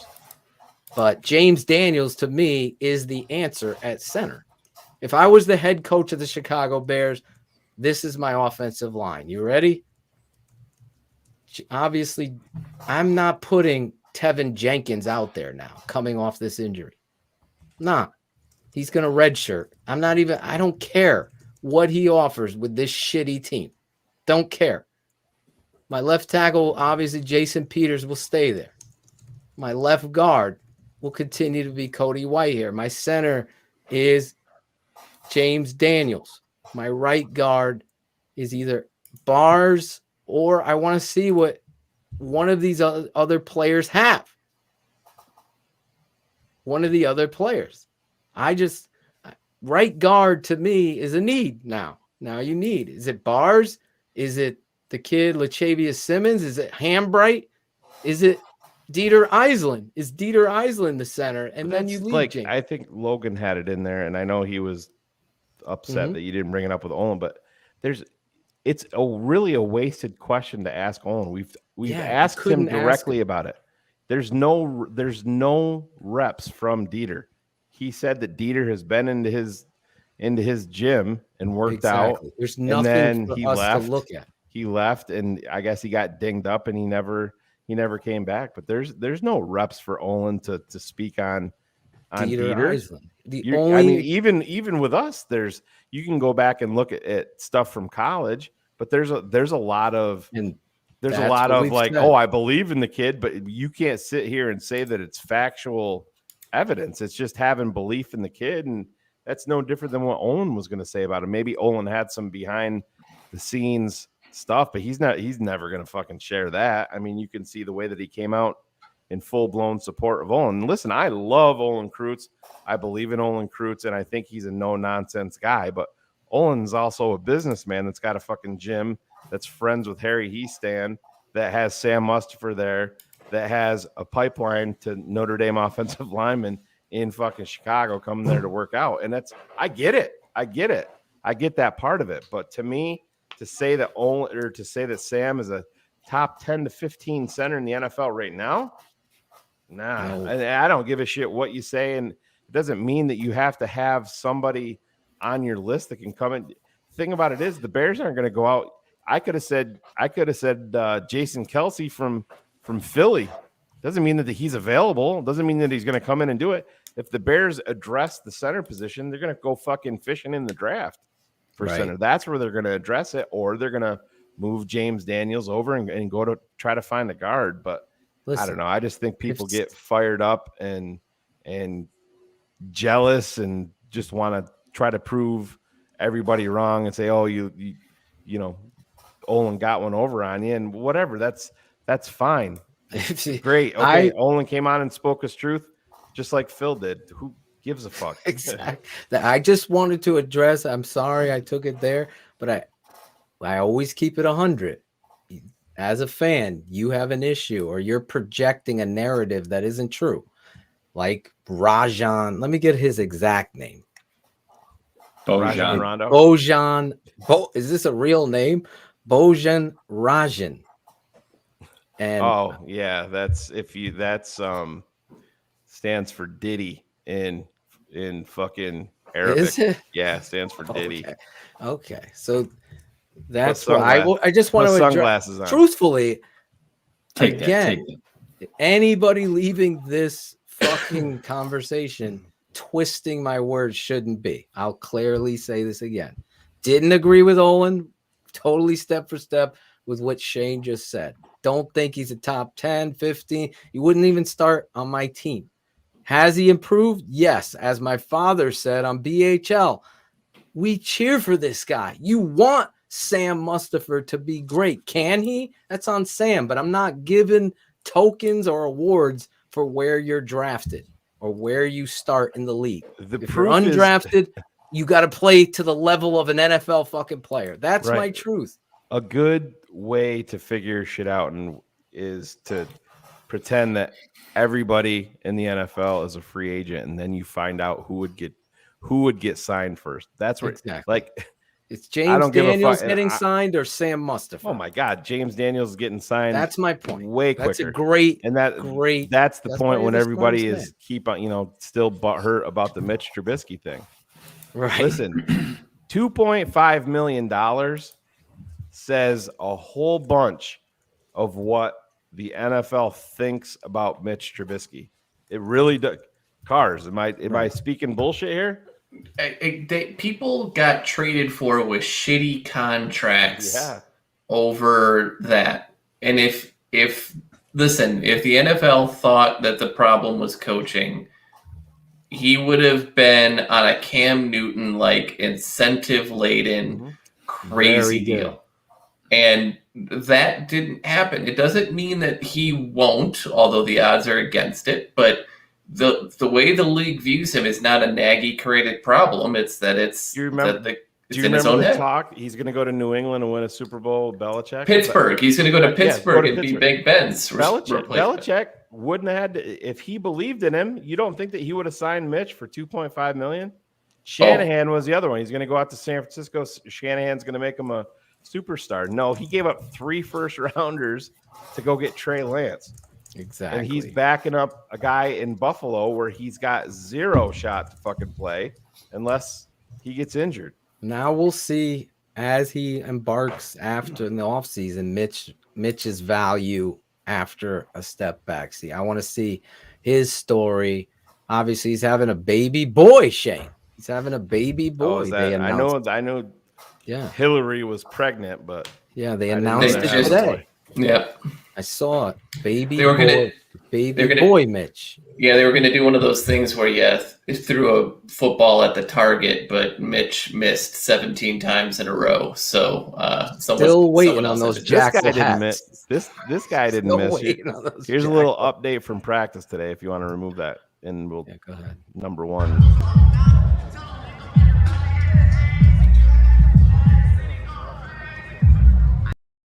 I didn't know there was music, so you gotta watch these fucking music things. They ding you. Do you know the playing in the stadium? Nagy I was talking about it with Zorich on the Super 16 poll show with Chris Zorich. If you didn't see that, we were talking live about Brian Kelly. It happened live, and Shayne stepped up and became the assistant producer that night.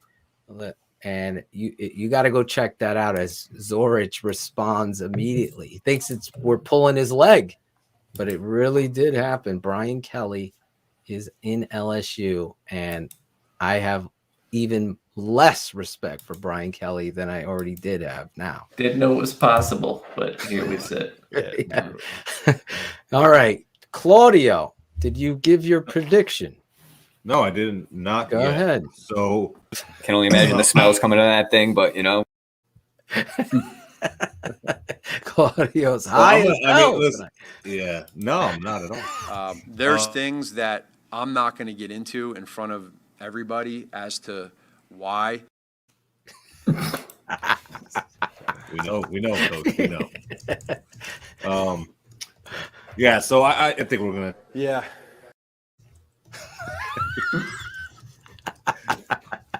We're What gonna did take you the say? L. 27-14. We will lose. 27. sadly. We're going to score Wow, 2 close. touchdowns. Yeah, 2 touchdowns, and that's one of my bold predictions. Is Jakeem Grant takes it back on a return? That makes so much more sense. Yeah. Nice, Claudia. Now it makes sense. Now Do it they makes score sense. twice? They score 1 on a kick return. Do they score a defensive touchdown? as Yeah, well? exactly.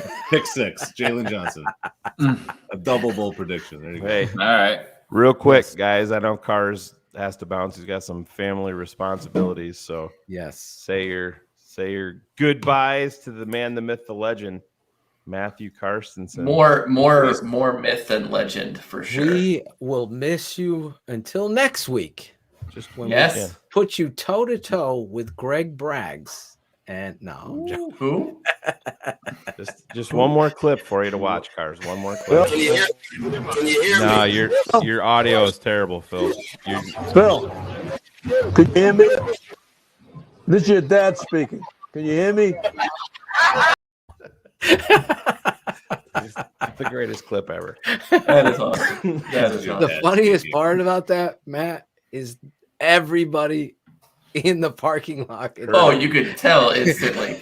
It's like my mom. It's like anybody's parent. Like, it's your mother. Yeah, I know this voice. I've heard it yelled at me every day for 40 years. I get it. I know.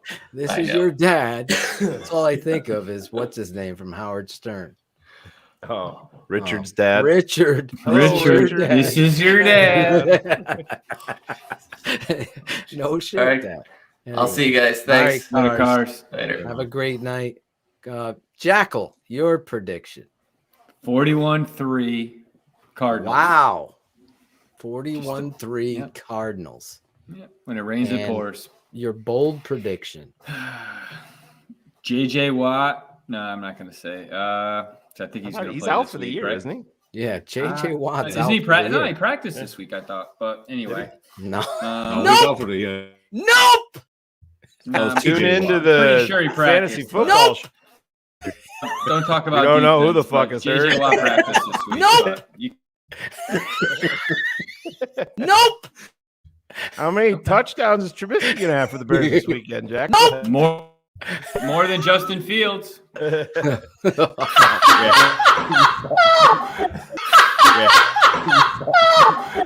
What? I think Phil sucks. Yep.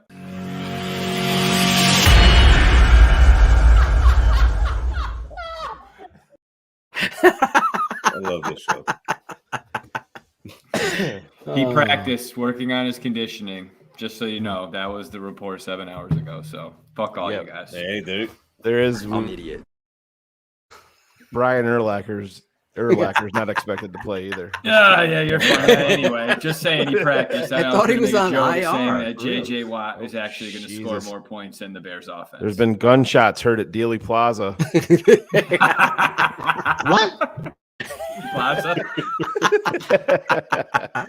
I fucking love it. That's yeah. funny. Thank you, Cairo. He's trying to make it back for the playoffs. I was just trying to say I was trying to come up with something silly, just saying the Bears aren't going to score any points and JJ Watt was going to outscore them, but that fell flat. So, Cairo's going to be our guy. He's going to kick a field goal. That's my bold prediction. He's got excellent get off.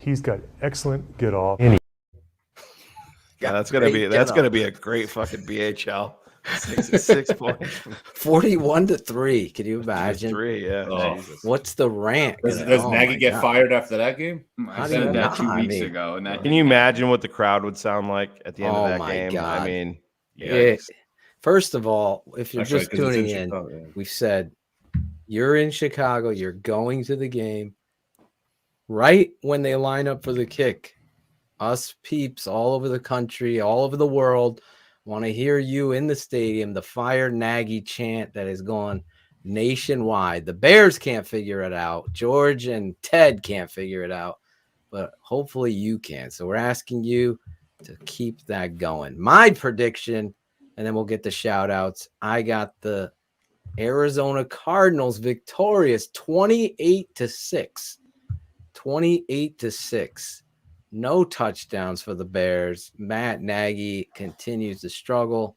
I think Andy Dalton is struggling. They're trying to make big plays. Matt Nagy forgets the run game.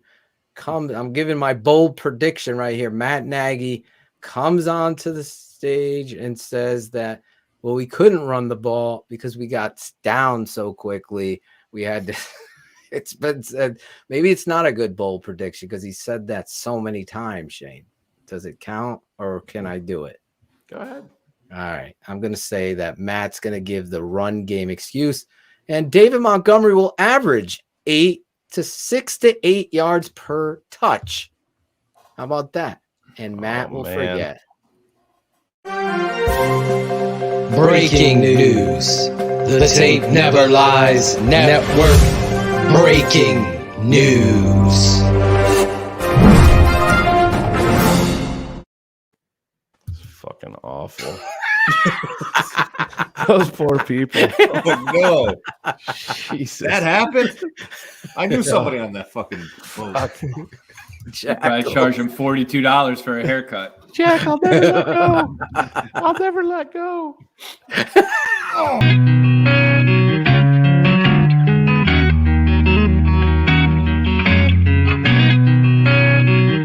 Shout out Tape Never Lies. Shout out. I know you hear me, baby. Shout out. I know you see me, baby. Shout out. We gotta holla at you. Keep it 100 crew. Gotta show love too. Shout out. I know you hear me, baby. Shout out. I know you see me, baby. Shout out. We gotta holla at you. Keep it 100 crew. Gotta show love too. From the fans in the stands to the follows on the gram. Thanks for your support, showing love in the DM. We stay Spencer strong, fight together till the end. Now it's time to shout out worldwide friends and fam. The network that keeps it real, 100 crew. So many in the world that I gotta show love to. For some this Paul Signal's show is at its end, but for me it's so important to thank the charter members and the fans. Built the network, speak the truth through the tape. Never run around the truth, no narratives we create. Set them straight, no bubble screen on 4th and 8. Claudio, Shayne getting nervous cause keeping them up too late. That's it, no more to say they get the shot of vital. But hurry up cause the postman's getting homicidal. Shout out. I know you hear me, baby. Shout out. I know you see me, baby. Shout out. We gotta holla at you. Keep it 100 crew. Gotta show love too. Shout out. I know you hear me, baby.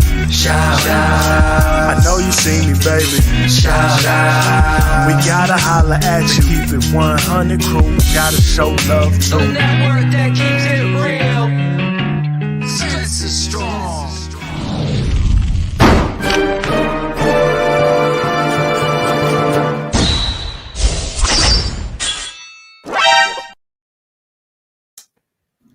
Shout outs. Claudio doesn't have the music up. Look at him. Terrible. Man. I'll get it. That was on me. God, Jesus. Shayne don't do shit. Shayne don't do shit. Phil don't do shit. Technically should be what is the this two new of one? your What is jobs. this? Should be Jackal. What is that, Phil? What's that? The new option on share slides? Oh, I don't know. You can Yeah, I make don't a know. I was trying to figure that slideshow out now. yesterday. Jackal could start producing some slideshows. There we go. Uh-oh. Claudio, we didn't even do the cut it out segment. I have a few from actually the Ravens game if you want to do them. But God damn it. The Red Sox just brought back JBJ. I think we're good. I think we're good, Claude. Jackal's talking baseball. Get him the fuck out of here, too. We'll see. well, we didn't have to Cut keep it out. it 100 after that game, so I still have them. All right, but it's old news. We don't want to go to Canada for our updates here. I want to go right now. Oh boy. Trees. Listen, shout out. There it is. There it is. Oh. There we go. We're back. Claudio the Barber, cut it out. Claudio's back. Cut it out. We'll be back next week. Yeah, I'll do it next week. Shout it out. So, obviously, to the TTNL fam, everybody here, everybody at home, the 100 crew, of course, in the chat, some new people in the chat. Maddie motherfucking Ice. Got some good comments tonight. I can't state an opinion on the internet. That's the dude's name. Yes. So there you go. Shout out to you. Max Allen, Shy Northside, and that's it. So those are my shout outs. To you, Jackal. No?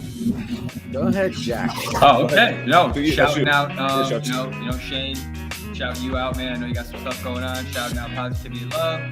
Everybody else, so glad you're feeling better. Shouting out my wife, who is upstairs right now as Cannon is sleep training in my house, so it fucking sucks. No one is sleeping, as this little motherfucker just likes to stay up all night and cry. And we are doing cry to sleep time, so it's a lot of fun. And we got some unpleasant people in the mornings at our house, but shout out to my wife trying to make some things happen to give us all a peace of mind. So yeah, there's a lot more to shout out, but that's where I'm at right now. Good job. Shayne, do you have anyone you want to shout out this Yeah, week? I'm going to shout out my dad. Probably nobody knows. I've been dealing with some medical issues with my dad this week. Had to leave work on Monday because he was dealing with some stuff. Had to call 911, and they he's in the hospital currently. He's 82 years old and COVID positive and dealing with pneumonia. They're not really worried about that. He is vaccinated, but his diabetes has been way out of whack, and he's not a guy that's overweight or anything like that. But they got it, seemingly have it under control right now at this point. But Monday was a real bad day. His sugar was up around 700, and I mean that's a real high number. But they're bringing it down slowly, and haven't been able to talk to him since Monday. When I did talk to him on Monday, he didn't really know what the fuck was going on. But shout out to him. Hopefully see him here soon if we can get him home. He's got a quarantine obviously because he's COVID positive, but it's one of those things. We've had a rough few months here around the Marsaw household, but we just strap up and keep on moving forward like we always do. Brings my family together, and we face all challenges head on like always. And like I said, shout out to my dad. Love you. Hopefully see you soon, and get better, man. Looking forward to seeing you. Well said.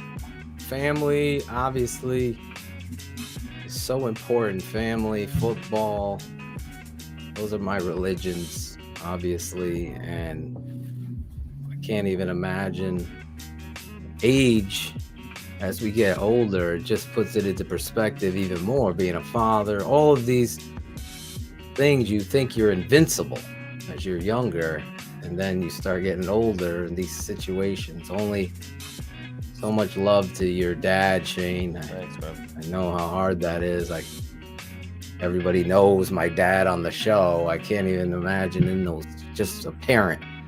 I'm lucky, knock on wood, I have both my parents still, but the inevitable. Anyway, life is that way. Speaking of family, gotta shout out Cherie. Absolutely. Lady Bear, everyone asking, she hasn't been here. I shared it with everybody on the Super 16 poll show where she produces, but Cherie lost her brother. He had a major heart attack, stroke, and totally thought he was getting better. So the trials and tribulations that Cherie has had to deal with on this network, it's been everybody dealing with stuff here, and I can't even imagine her. And he was young at 44 years old. I mean, I'm 48, so putting the perspective in there. So it's just, listen, much love to Cherie and her mom and her family, from all of us, from me. I know her mom is a big fan of what we do, so my condolences to you as well. I don't even know what else to say. Cherie is one of the classiest, most supportive people, works tirelessly and supports what we do here, and instrumental in just the sauce, as we say, of TTNL. So much love to you, Cherie. Nothing but respect. Gotta shout out my boy Loki from Mexico. Big anniversary for those guys. Yeah, happy anniversary for you and your wife. I wanted to shout out my guy, Coach Dre, Coach Eric, and Coach Dre. I saw Coach Dre in the chat earlier. He had a good season. Jerome Ransom, Mark Egan, Corey Kennedy, Eric Thomas, Eugene Koch, Coach, Levon D. Lane, William Mookie Hill, Trent Emery, and my guy, Jason Onstad sent me a package. It just arrived, Jason. My daughter picked up the package, I guess, and put it in the garage. So I didn't even know I had it here. So I have to open this up. But he sent me a gift. So Jason, I'm letting you know that I got it. I want to shout out Andrew and Courtney, the patrons. Courtney's helping. I got to speak to her, Shayne. She's going to help us with some stuff on the TTNL side. And Andrew, you've been such a big supporter of us. Cameron Beige. You get the Where's Wendy hoodies. Yeah. Cameron Beige, I hope you're doing well. Will Hill the second, as well as Will Mookie Hill. My guy Bullets. I don't think I have ever met someone so kind and thoughtful that I've never met before than Bullets. Like, he is TTNL. He's the very definition of empathy. If empathy is the most important human quality. He Bullets texts is me it. every day and tells me about how MJ's the GOAT and LeBron ain't shit. So totally agree. Thanks, Bullets. Love you, bro. Bullets is the best. Anthony Walker. I see you in the chat. You and your wife. Anthony Walker has supported me and Shayne for the longest time. Sandy Tom. Logan Frost. Shy Northside. I've seen you in the chat. Foster Covers. My guy Tom Boson. You've been in the chat. My guy Ken Vance. Again, Tom, Bullets, Raymond Clark, Edwin Lopez. How can I forget you? And last, I just want to say this. Like, football is many different things. I got to shout out Angela from the region. Football is many different things, but for me, it's everything. That's the difference. So I try to be conscious and conscientious of people's feelings and opinions. But at the end of the day, I'm going to analyze. I'm not going to prophesize. I'm going to analyze. I'm not trying to break news. I'm not trying to be a reporter. I'm trying to analyze the problems. And I'm really excited to say that we've done an amazing job on this network. Debating, checking the facts, and doing the tape work. And that's a testament to Barelissimo, Shayne, Cars, my dad, and everybody else that's working hard analyzing tape. No disrespect to Mr. fucking Jackle, who didn't know that this guy's out for the season. But He's maybe not, though, coming but back. that's cool. He's on IR. But Yeah, he you might can be come on back. IR and come back, Phil. You can miss up to 3 weeks. They designate you to return. You got 30 days to come back, but it's cool. Like I said, it's no shot at Jackal. I love Jackal. Or Claudio, who hasn't watched one fucking rep of tape. Steven Johnson's just texted me and wants to know if Tooch is still available. Tooch has his own. Anyway, I Maximum love edge. all you guys. My last shout out, though, I know I keep it long, but goes to my wife. She's on the precipice of joining the 40 club, the 40 club. So this weekend's going to be heavy in my heart. Her birthday's actually on game day. So she's already given me that look. I'm like, I got to do the show. See you after the show, honey.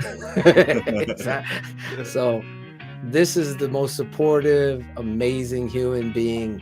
Sometimes, just like Cars was talking about, and everybody about, what's his name? From the Patriots, Josh McDaniels getting a second chance. For some of us men and women, sometimes the second shot, you really get it right. You learn from your mistakes. So maybe that's good for Josh McDaniels. I know it's great for me. I got my best friend and my wife, and I want to wish her a happy 40th. And thank you for always supporting this network and the belief in me and Shayne and what we're doing. In fact, she had a hand in Claudio giving us the idea of Claudio being the moderator. She's had a hand in the music with Cool Kennedy, and also including Chris Jackle, even though he didn't do her backsplash for her. But I love you. Shout out to you, Steph. Happy birthday, Steph. I know she's asleep, but I love you. Buy some time, Phil. I'm uploading here. I got it right here. Okay. I gotta add them. Yeah, finish yours, and then I have one more shout out. I gotta send out. So yes, Steph, 40 years old, December 5th. We'll be celebrating her this weekend. You could trust me on that. So can't thank her enough. Everybody in the chat tonight, all of you guys doing the best show. It's the best Bears show. Even with all of this negativity, we have fun and we keep it 100. That I could say. Do you have your? Yeah, I do. I got home from work today, grabbed Riley from school, brought him back, and we got here, and there was a package waiting. And of course, he sees a package and he just instantly thinks that it's for him. And this one was. So got a little shout out for another Claudio, not Claudio Fernicola, but Claudio from up north. Yeah. Nice. Oh, Canada. Claudio They from Canada. sent Riley a Riley Strong Chicago Bears blanket, some candy and stuff. So Riley made him a little video that he wanted me to share. Thank you, Mr. and Mrs. Abreu, Aliciana, and Alicio. This stuff is so nice from Canada, and I love the hat and the blanket. Thank you so much. Hey, can you say anything? Say thanks? Guess not. Thanks, guys. Love you guys. She was about to take her shit. That's what was going on there. Yeah, that was a shit smile. That was a shit smile. Chocolate. She wanted that chocolate bag, just like her mother. Yeah. She was prepping up for that fucking Jackal. Don't want any part of that. That's awesome. Kissing that. Those baby chairs make me nervous, man. What was Cars' comment? What did he call it? Oh, punching the fart box. Punching the tongue fart punching box. the fart Tongue box. punching the fart. Tongue punching. Oh, we can't follow the that fart with box. this. What are we doing? I'm just saying, it's a great line. Showed Phil a nice video of my son and my daughter, and that's literally. He's talking about anal tongue darts. Awesome. I was just seeing her. As I remember having twins, you knew when each one of them was about to take a giant poop. Oh yeah. They prep themselves up and they start laughing, and then they just explode. Have you ever had the explosion, Shayne? Oh my! Have I ever? Daily. Like without the diaper on, though. Like, oh shit. Hell yeah. The little. It's worse with boys because they got the fucking built-in pressure tank. So they're nuts. The girls are a little bit. It's just kind of all over. Like Riley used to shoot that shit across the fucking room. Oh my god, yes. Oh my god. Anyway, for Chris Jackle, Claudio the Barber, and Shayne the Smartest Man, I'm your guy, Draft Dr. Phil. This has been another amazing episode of Keeping It 100, brought to you by Shy City Sports and the Tape Never Lies Network. Do us a favor, smash the like button. What the fuck is going on here? And share it with everyone. go over there to the iTunes as well. Leave a review. You can hear our show on every podcast streaming app out there. We'll see you guys next week. And for those of you that love us enough, we'll see you on the patron side, www.thetapeneverlies.com. And we'll be back Sunday, Steph's birthday, Shayne. See you after the right show, after baby. the game, Arizona Cardinals. This has been a Shy City Sports presentation and a Tape Never Lies network production. Keeping it 100. Thanks for tuning in to the Tape Never Lies Network.